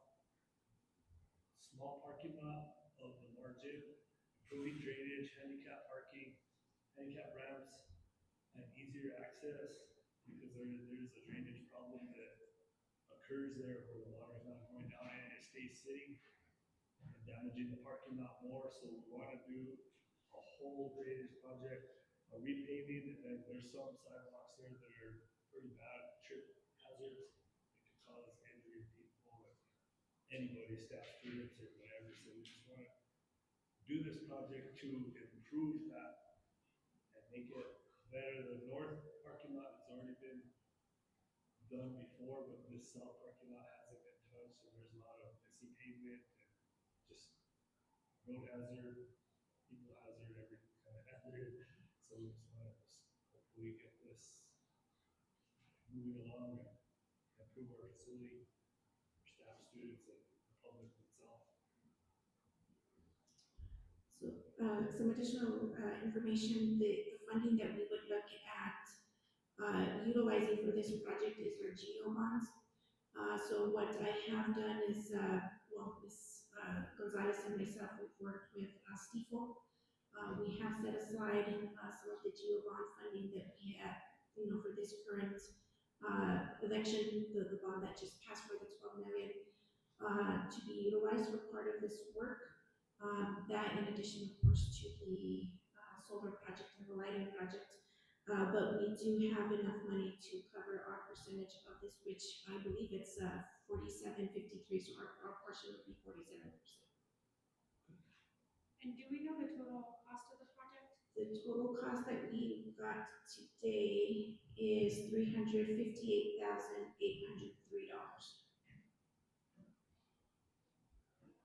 And another question that I have, given that it's a partnership with DOT, just for my understanding, does the Department of Transportation, do they do the work? Do we contract out to do the work? It is contract work, and the company that we have secured a bid from is Northeastern Construction. Does that go through like an RFP process or? No, they are a CES. Oh, yes, they're CES. Okay, so you're going through CES. Thank you. Mr. Archuleta, I was looking at the letter, you said lighting for that end also, or just the sidewalk? It does have lighting. We haven't done any real light improvements under the wall packs on the south side of we do want to have more lighting for, for safety. And is that something you can Mr. do? Gonzalez, Safety Mr. education. Romero, actually part of that lighting project is with, this, Globe X, what are they? Energy X Global, so that will be addressed through the lighting project. I think, I don't know, I would have to ask these gentlemen again, that we may need still more lights. Yes, they are aware of that. Yes, we do. Just the LEDs aren't gonna be enough on that. Yeah, it does have the P&M lights there, the orange looking, Yeah. the high pressure sodium, but we would like more LED lighting for more safety, more security for our facilities. So with that, Mr. Chair, I am asking for the NMDOT local government growth fund program agreements. I'll make a motion to approve the NMDOT local government growth fund program. I have a motion by Dr. Leah, and a second by Ms. Gonzalez. All in favor, say aye. Aye. Any opposed, say no. Motion passes. Thank you, Mr.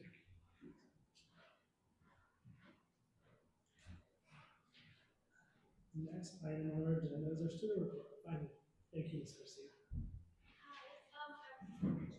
I want to apologize for not being at the last meeting because I was snowboarding. But I'll get on to my report. So for Mike Mateo, their current events, they don't have a janitor right now. They previously had a janitor, but one of the teachers informed me that he quit because he would not be up to a full 6-hour workday. And then for needs for Mike Mateo, they want a canopy for their pickup area. So now that it's getting hotter, they won't be so hot, and now that it's cold, so they won't get snow on their faces when they're waiting for their parents.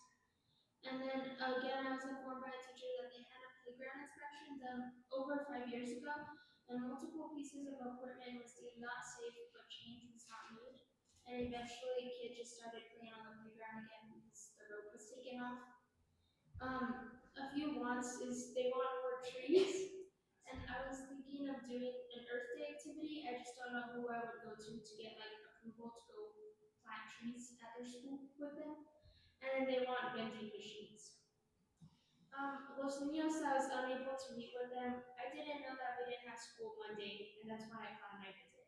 So I wasn't able to meet with them.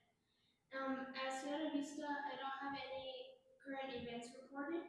A few wants is they want to be allowed to chew gum in class and throughout school. They want more fruits for snack, and they want like lunch with parents occasionally. So when I was in elementary, we had like our Thanksgiving lunch. We were able to invite our parents. Or for I know like Thanksgiving and Christmas have passed, but maybe for Easter they could do that. And then a need is better and increased quantity of operating ACs. They say it's really hot in there. At Memorial Middle School, current events, the student council had attendance at NMASC's 76th annual state conference, and I don't know any of the awards they got. And they have a plan for an 8th grade prom. A few wants are access to the football field / bar gym for lunchtime, feminine hygiene products in the restrooms, and then the 8th grade prom to not be during the school day and more like in an evening, like a regular school dances. At Robertson High School, we have RHS Stuco opened up their own food pantry. We attended the 76th annual state conference and had a student run for state office. Judging season for FFA begins this weekend, and prom has a solidified date and will be having an off-campus prom for the first time in years. And that date is April 25th, and it's at New Mexico Highlands University. And I got our fees waived, but we aren't announcing our theme yet, because I don't want people to get mad yet.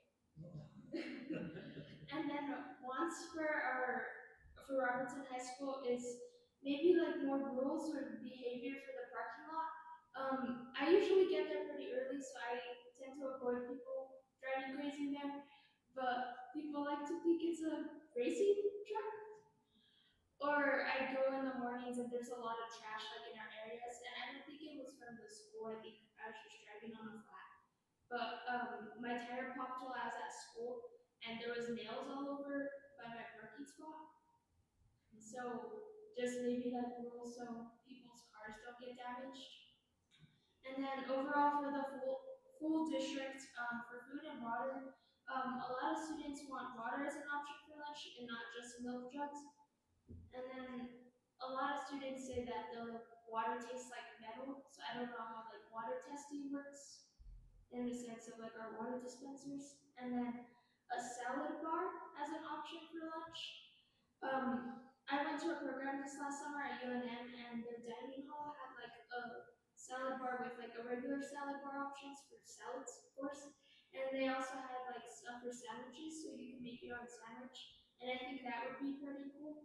And I don't know like what praxis we would go to do something like that, but I had the idea of students writing letters to like kind of express their opinions and what they would want, so they have that option. And then as far as bathrooms, a lot of students complain about there being gaps in the bathrooms, no locks, and a lot of graffiti. A few weeks ago, our bathrooms at Robertson were locked up because there was so much graffiti, we weren't allowed to use them. And there was only one bathroom available, and we had to go like through the office and have someone go and lock the door because kids were misusing them.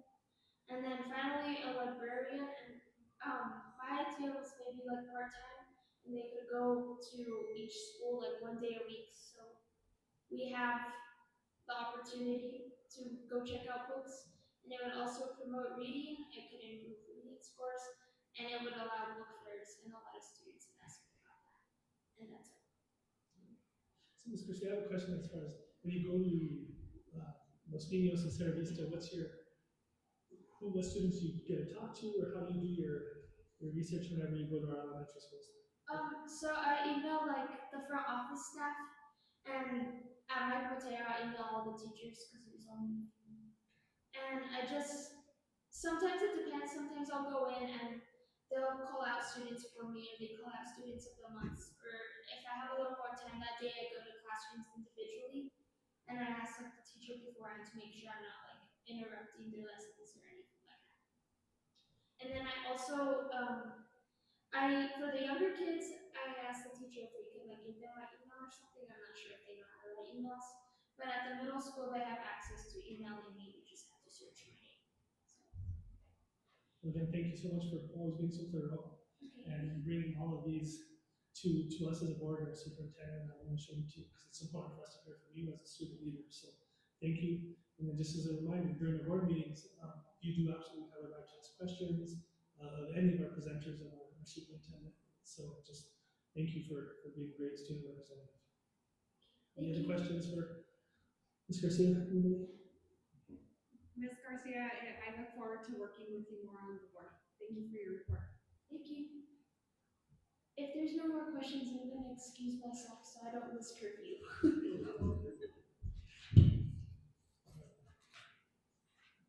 Next item on our agenda is executive session. Do I have a motion to enter into executive session? Mr. President, point of order, superintendent report. Oh, I apologize. Thank you, Mr. Ronaldo. Again, we have this up. Next item on our agenda is our superintendent report. Superintendent. Mr. Chair, members of the board, of course, I stand for any questions on my report. A couple of areas that I would like to highlight. Mr. Chris Archuleta and I met with Colleen Martinez about a week and a half ago to finalize and review the last portion of our 5-year facility master plan draft. It does appear that she will be ready to have something for you to review in March. She had some really great, I believe, recommendations with regards to facility improvements for the district. So I'm excited and eager for you guys to be able to hear some of that information. The school calendar, we do have drafts ready for review and for survey. However, we will not put those out to our staff members at this time until we have meetings with PED just to review to ensure compliance, particularly for the 4-day draft calendars. So we just want to make sure that what we have created meets the requirements and the compliance for this. Then with that, when we bring in this information back to you, we'll have some other details with regards to potential impact in changing it to 4 days and, you know, what that may look like. So that we have a good opportunity to have information. Mr. President, now that you said the 4-day week, that was one of my questions. I'm not sure why we came up with that, and I just saw one board meeting, it was on the agenda, and we had to vote to give you the authority to go through with it. But what is the reasoning for going to a 4-day week? One of the considerations that we are looking at, or not one, several considerations, is when we're looking at enrollment, you know, it's an opportunity for us to hopefully encourage and recruit students that are either homeschooled or at the West Las Vegas district, who I hear is also considering a 4-day calendar. So it helps improve, in my opinion, the enrollment loss, and encourage students to re-register back at our district. The other piece that I think is significant is we have had conversations during the 19 months that I've been here, perhaps prior to. We do have a shortage in substitutes. So having adequate coverage and having to double up classes or, you know, have put people, teachers in to cover preps, you know, from their preps and so on, it would alleviate, in my opinion, and what we have seen in 4-day districts, is staff absences. So, you know, one of the proposals that's on the table is a Tuesday through Friday calendar. And the reason Monday was left as an option is because more doctors and so on are open on Mondays, and then there's also a consideration for a Monday through Thursday calendar. But it's really to curb the number of absences that we have for both staff and students, to address the shortage of substitutes, to look at our operational costs and reduce that even further by reducing 1 day of, you know, lighting and heating and those types of things, so reducing that piece. And, you know, in hopes to be able to, another consideration, I have already communicated with Luna and with Highlands. If we do change to a 4-day calendar, that we are looking at changing to a block schedule. What that allows is our students to work on concurrent courses on Fridays, but it also enables us with a block schedule to have professors from both of those institutions to come in and teach in a longer block twice a week versus coming, you know, it's not conducive to their schedules to come into for, you know, 50 minutes or what have you. So it opens up the door to be able to have a stronger partnership with the schools, with the college and the universities here. And how much money are we gonna save if we have a room open or a building open for babysitting on Fridays? Well, it wouldn't be in all schools, for one. And we would, so right now, if we do partner, and I do have legal reviewing that MOU, it would be likely just those names that would be open. And it's not the entire school, if you will, really what they're asking for is the cafeteria. Teachers gonna still be coming back on Fridays? No, the way the schedule would work is, yeah, so this company is gonna recruit our teachers to work on Fridays, but our teachers and staff, it really is a true 4-day calendar. So professional development would be, some of the days would be front-loaded, like maybe 2-3 days at the front end. We have a total, and I always forget this, is it 8 or 10 days? 10 days. So, you know, we would look at maybe having one Monday or one Friday a month if we do go to a 4-day calendar, but it would be sporadic, you know, so there's more consistency and continuance with a 4-day. And in my opinion, I just don't see us recruiting kids from West to go to school at 7:30 in the morning. I mean, if you look around. The time doesn't start any earlier, it would remain at the same time. Yeah, same time. It does lengthen it, it does lengthen it, a little at the end of the day. Yeah, so it is a slightly longer day. What we are looking at also is adding in, I know we already have snack at the elementary schools, but we would, have a snack for the middle school. Yeah, because if you drive around the high school at 8:10, on any given day of the week, kids are just getting there. And a Yeah. lot of kids are just getting there. Yeah, we're not looking at an earlier start time. Ms. Gonzalez, have a question? Yes, I have two questions, Ms. Sandoval. You mentioned a company. Are we paying this company to do? No. Okay. And then, my second question is, I guess, there was a survey hopefully that went out, for parents and community and staff. How many responses did we get for the 4-day week? It was about 75%, but I'm gonna defer this response to Ms. Garcia. I don't have a number off the top of my head right now. I did present it at one of the previous meetings, but it was 300 and. Yeah, because we figured it was like 36% of the actual people we have in our district that responded. 331 responses. Overall, it was 4-1 in favor of. Majority of the parents did not have concern with childcare. However, we did work with the city to provide the free childcare at no cost to the district. But I don't have the numbers. I can get them to you. If I could, so you said 300 and 31, and that's an estimate. I don't have them on the top of my head. I would just like to know what the breakdown is, whether it's parents, teachers, students, because if we're basing, our 4-day week off of 300 and whatever students or parents or whatever, I think we need to, look into that a little bit more. I mean, Ms. Gonzalez, so there is a breakdown, I believe, maybe Ms. Sandoval could remember too, but we did see a pie chart of parents, students, exactly what you're looking for as far as the breakdown of who responded to that survey. thank you. Can you send that to me as well? Yes, we'll forward that through email to And you. I just wanna say a 36% response rate is pretty statistically significant. It is. 20% is, so anything above 20%. And I believe the majority of those responses were from parents.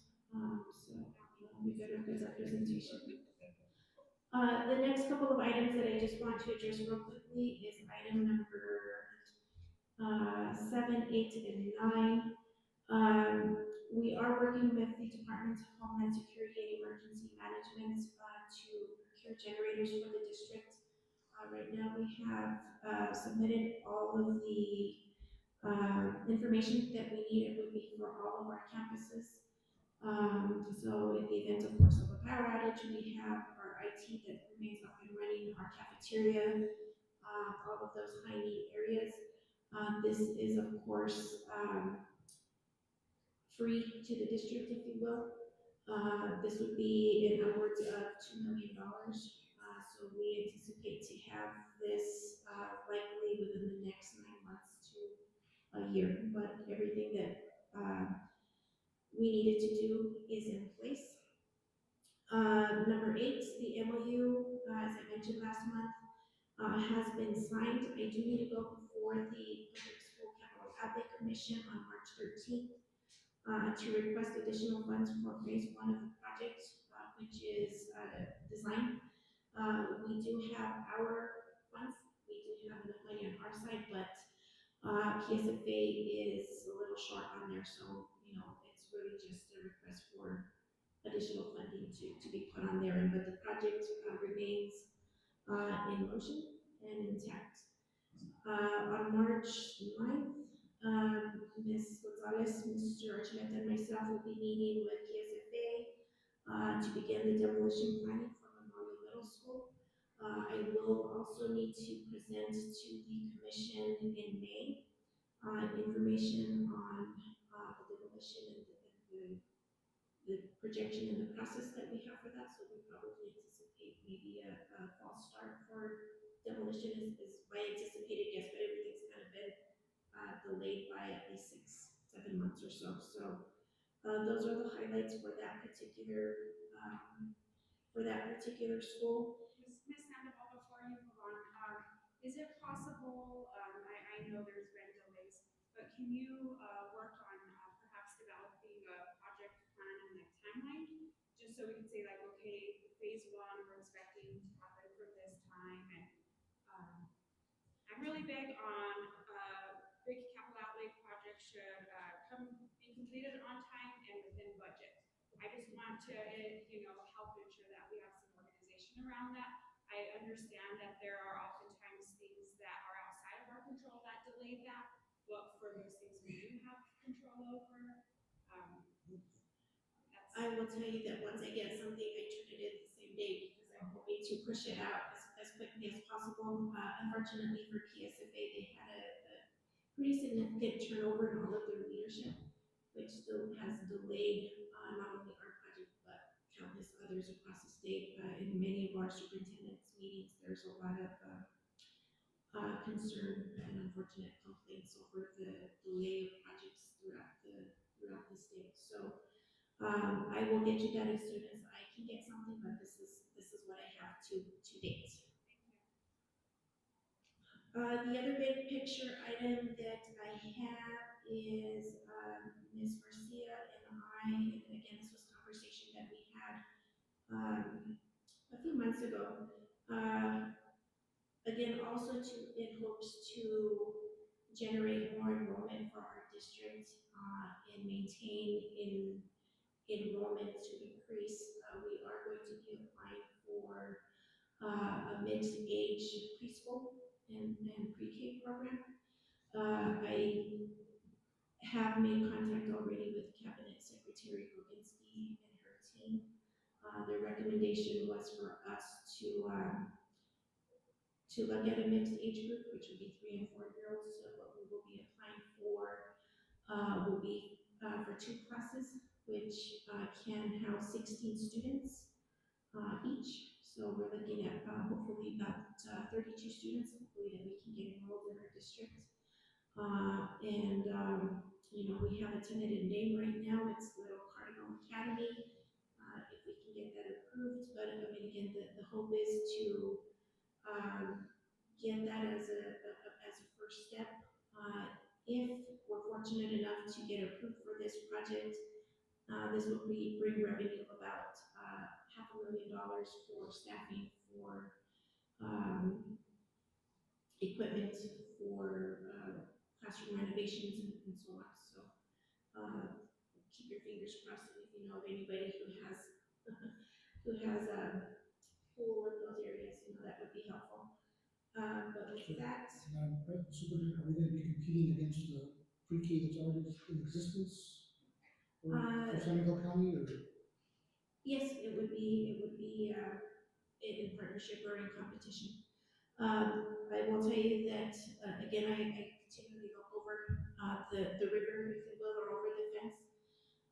In speaking with Secretary Gorginski and her team, West Las Vegas not only has the partnership that we have with the Head Start, but they also have their pre-K program in existence. So they also have one. And I believe there's about 100 plus students in their program. So, I think it behooves us as a district to try to, again, increase our enrollment. That's, in my opinion, it's one way when they're here, they tend to stay and enroll in our school. So, yes, it would be a competing program. Because that program is not, it's not West Las Vegas' program, isn't that San Miguel County? West Las Vegas has their own pre-K program, but then we have in partnership the San Miguel County West Las Vegas Head Start. And Head Start, I believe, is federally funded. Head Start is federally funded. I have a question. Do we know where the Little Cardinal Academy will be located? Our goal is to have it placed at Los Niños Elementary. Thank you. At least that's our tentative time. We'll see.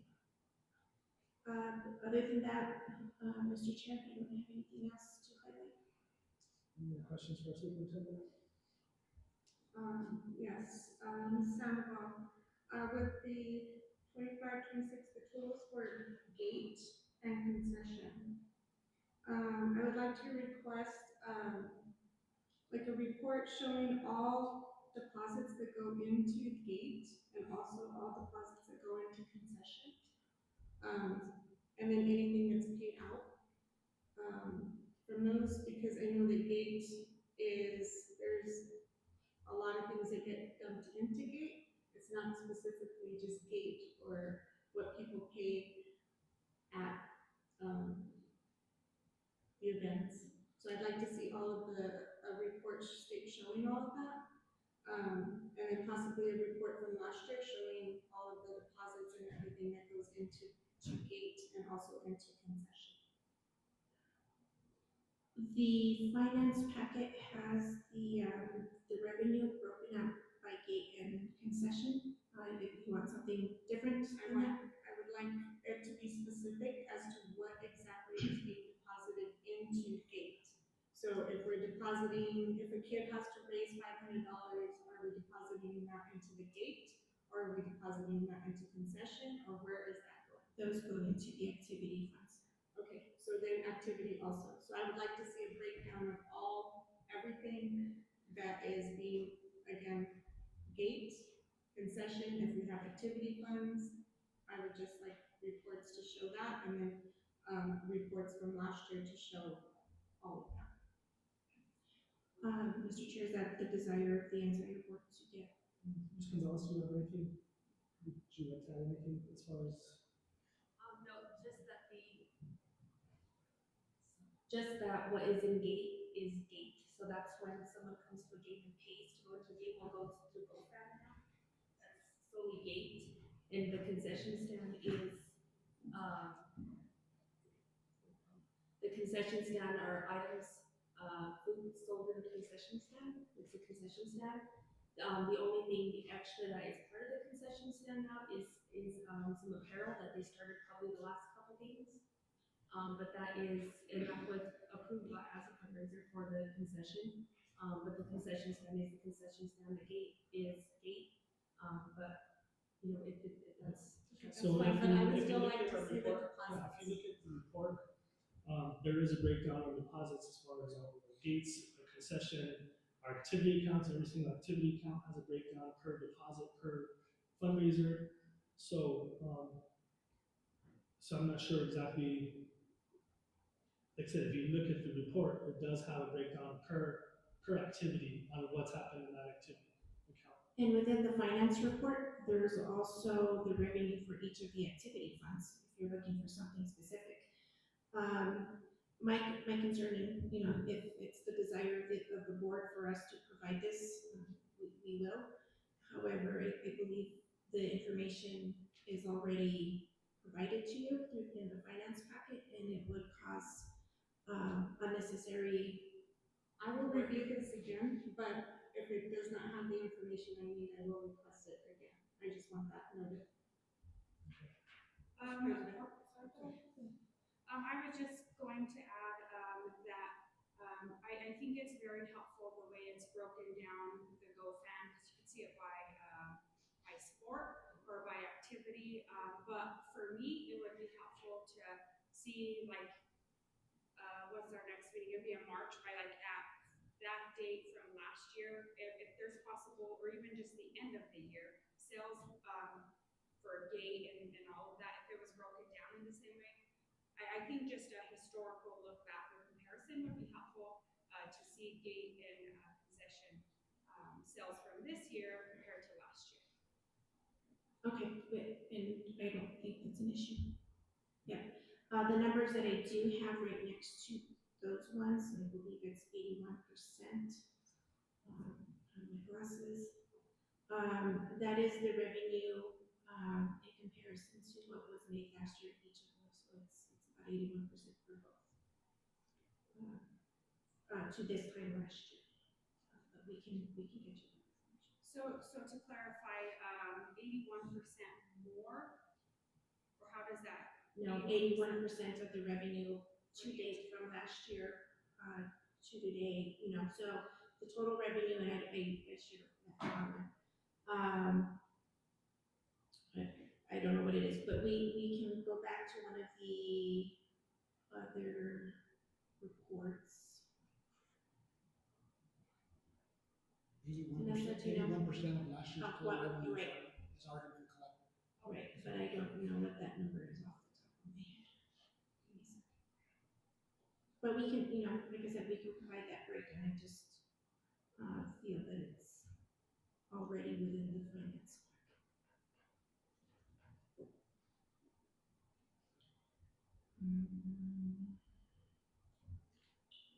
Mr. President, Yes, Dr. Missouri. I think that what they're looking for is in reference to comparison as to are we losing money, or are we taking money, or where we're putting that money. But I think that what we need to look at, if we're gonna look at it in comparison to last year, let's go all the way back to like 5 years. Because 5 years ago, we were not doing part only, we were not doing the GoFan thing. So let's see the comparison as to where we are, because I know that we have improved on that with less. Well, just as a reminder, this is including all our teachers and our students getting for free. Right. So that's a big demographic of, It's also, like say, football, for instance, they had 3 or 4 extra games every year. correct. Last year was a home game. Volleyball, and so it's different, so I just want to see, I just would like to see. You are correct. Last year was a home year, so there were significantly more home games than this year. And it's showing that we're still, I'm talking about playoff games. So last year's total revenue for gate receipts was $78,732. The concession sales was $59,044. $59,044. if I'm correct, Ms. Sandoval, doesn't all playoff games, NMAA keeps all the gate money from playoff games, correct? No. For states, that's For correct. For state playoffs, NMAA keeps Percentage. The percentage. percentage of that. No, it's the whole thing. They actually provided a link. They told them to give us a link for the GoFan, so they provide their own GoFan link. And that's how they pay, and that goes directly to the state. So that was That's right. differently. The Yeah. gate goes to the state, the concession stays. That's what That's I'm correct. saying. Yes, that's Okay. With the information that you just provided, I don't need it for myself, I don't need additional information, thank you. So next item on our agenda is executive session. Do I have a motion to enter into executive session? I have a motion by Mr. Romero. Do I have a second? Second. And a second by Dr. Mazur. The Board of Education will convene in closed session pursuant to NMSA 1978, section 1015-1H7, discussions of threatening or pending litigation, tort claim, notice, removal. We are now in executive session. The time is 7:38. Mr. President, point of order, we need a roll call vote to go into executive session. Thank you, Mr. Romero. All right, roll call to go into executive session. Board Member Dennis Romero. Yes. Board Member Elaine Gonzalez. Yes. Board Secretary Dr. Joyce Mazur. Board Vice President Dr. Kimberly Glea. Yes. Board President Juan Gonzalez. Yes. Now we're in closed session.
To enter into open So session. moved.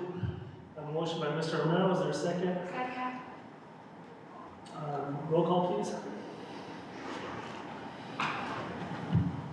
Board Member Dennis Romero? Yes. Board Member Elaine Gonzalez? Yes. Board Secretary Dr. Joyce Mazer? Yes. Board Vice President Dr. Kimberly Bland? Yes. Board President Juan Gonzalez? Yes, the Board of Education is in closed session pursuant to NMSA 1978, Section 10:15(1)(h)(7), discussion of threatening or pending litigation. Tort claim notice, Armijo, no action was taken. We are now in open session.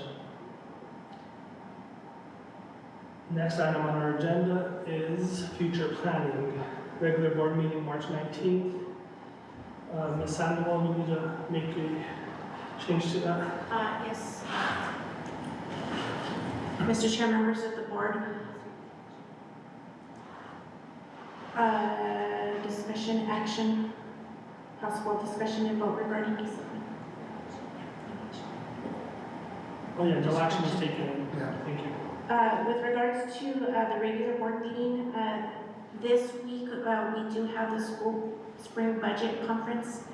So Ms. Gonzalez and myself will be gone that week, so I am hoping to change this meeting to the following week. And that would be either Wednesday or Thursday, whichever day works best for the board. So, So March 25th or 26th, would be the 26th would be the following. following Thursday. Yeah. I do have a conflict on the 25th in the evening, so I'm okay with the 26th. I'll also just note that I think we're scheduled for our next strategic plan work session the afternoon, The 27th. What about the 24th? Anytime that week works for us. For the rest of the board? 24th work for you? Or would you prefer to do it?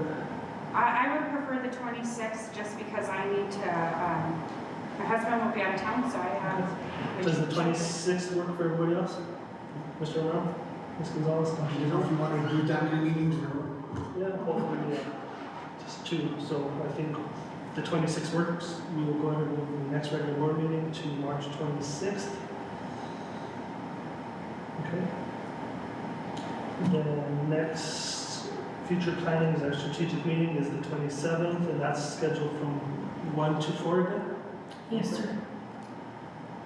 And I wanted to, it's not on the agenda, but we received notice from Joe Guillen today and his team, the spring April 6th. conference is scheduled.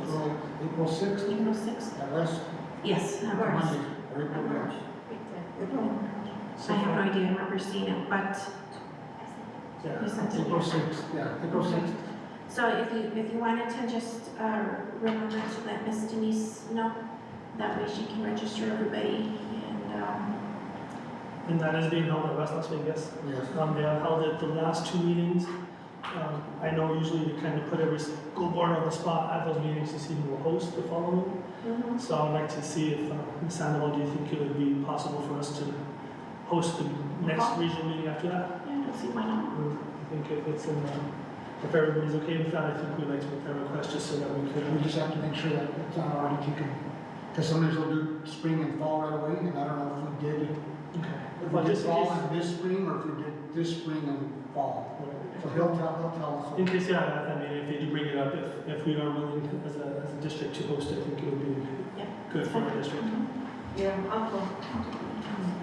Anything else? You are good? No, I'll go. I plan to attend as well. Okay, me too. And our last is our policy review. I know I said originally that we should do like 2 a month, but I think we should accelerate that process. Just so we could just go through all our policies in the next 3 months. So I'll ask that we do C through F next month. So if we could all take the time to review those. Any questions on that? No? All right, with nothing else, I would like to entertain a motion to adjourn. So moved. A motion by Mr. Romero to adjourn, do I have a second? Second. Second by Ms. Gonzalez, all in favor, say aye. Aye. Any opposed, say no. Motion passes, we are now adjourned, it is 7:55. Thank you. Ms. Pena, being here as always.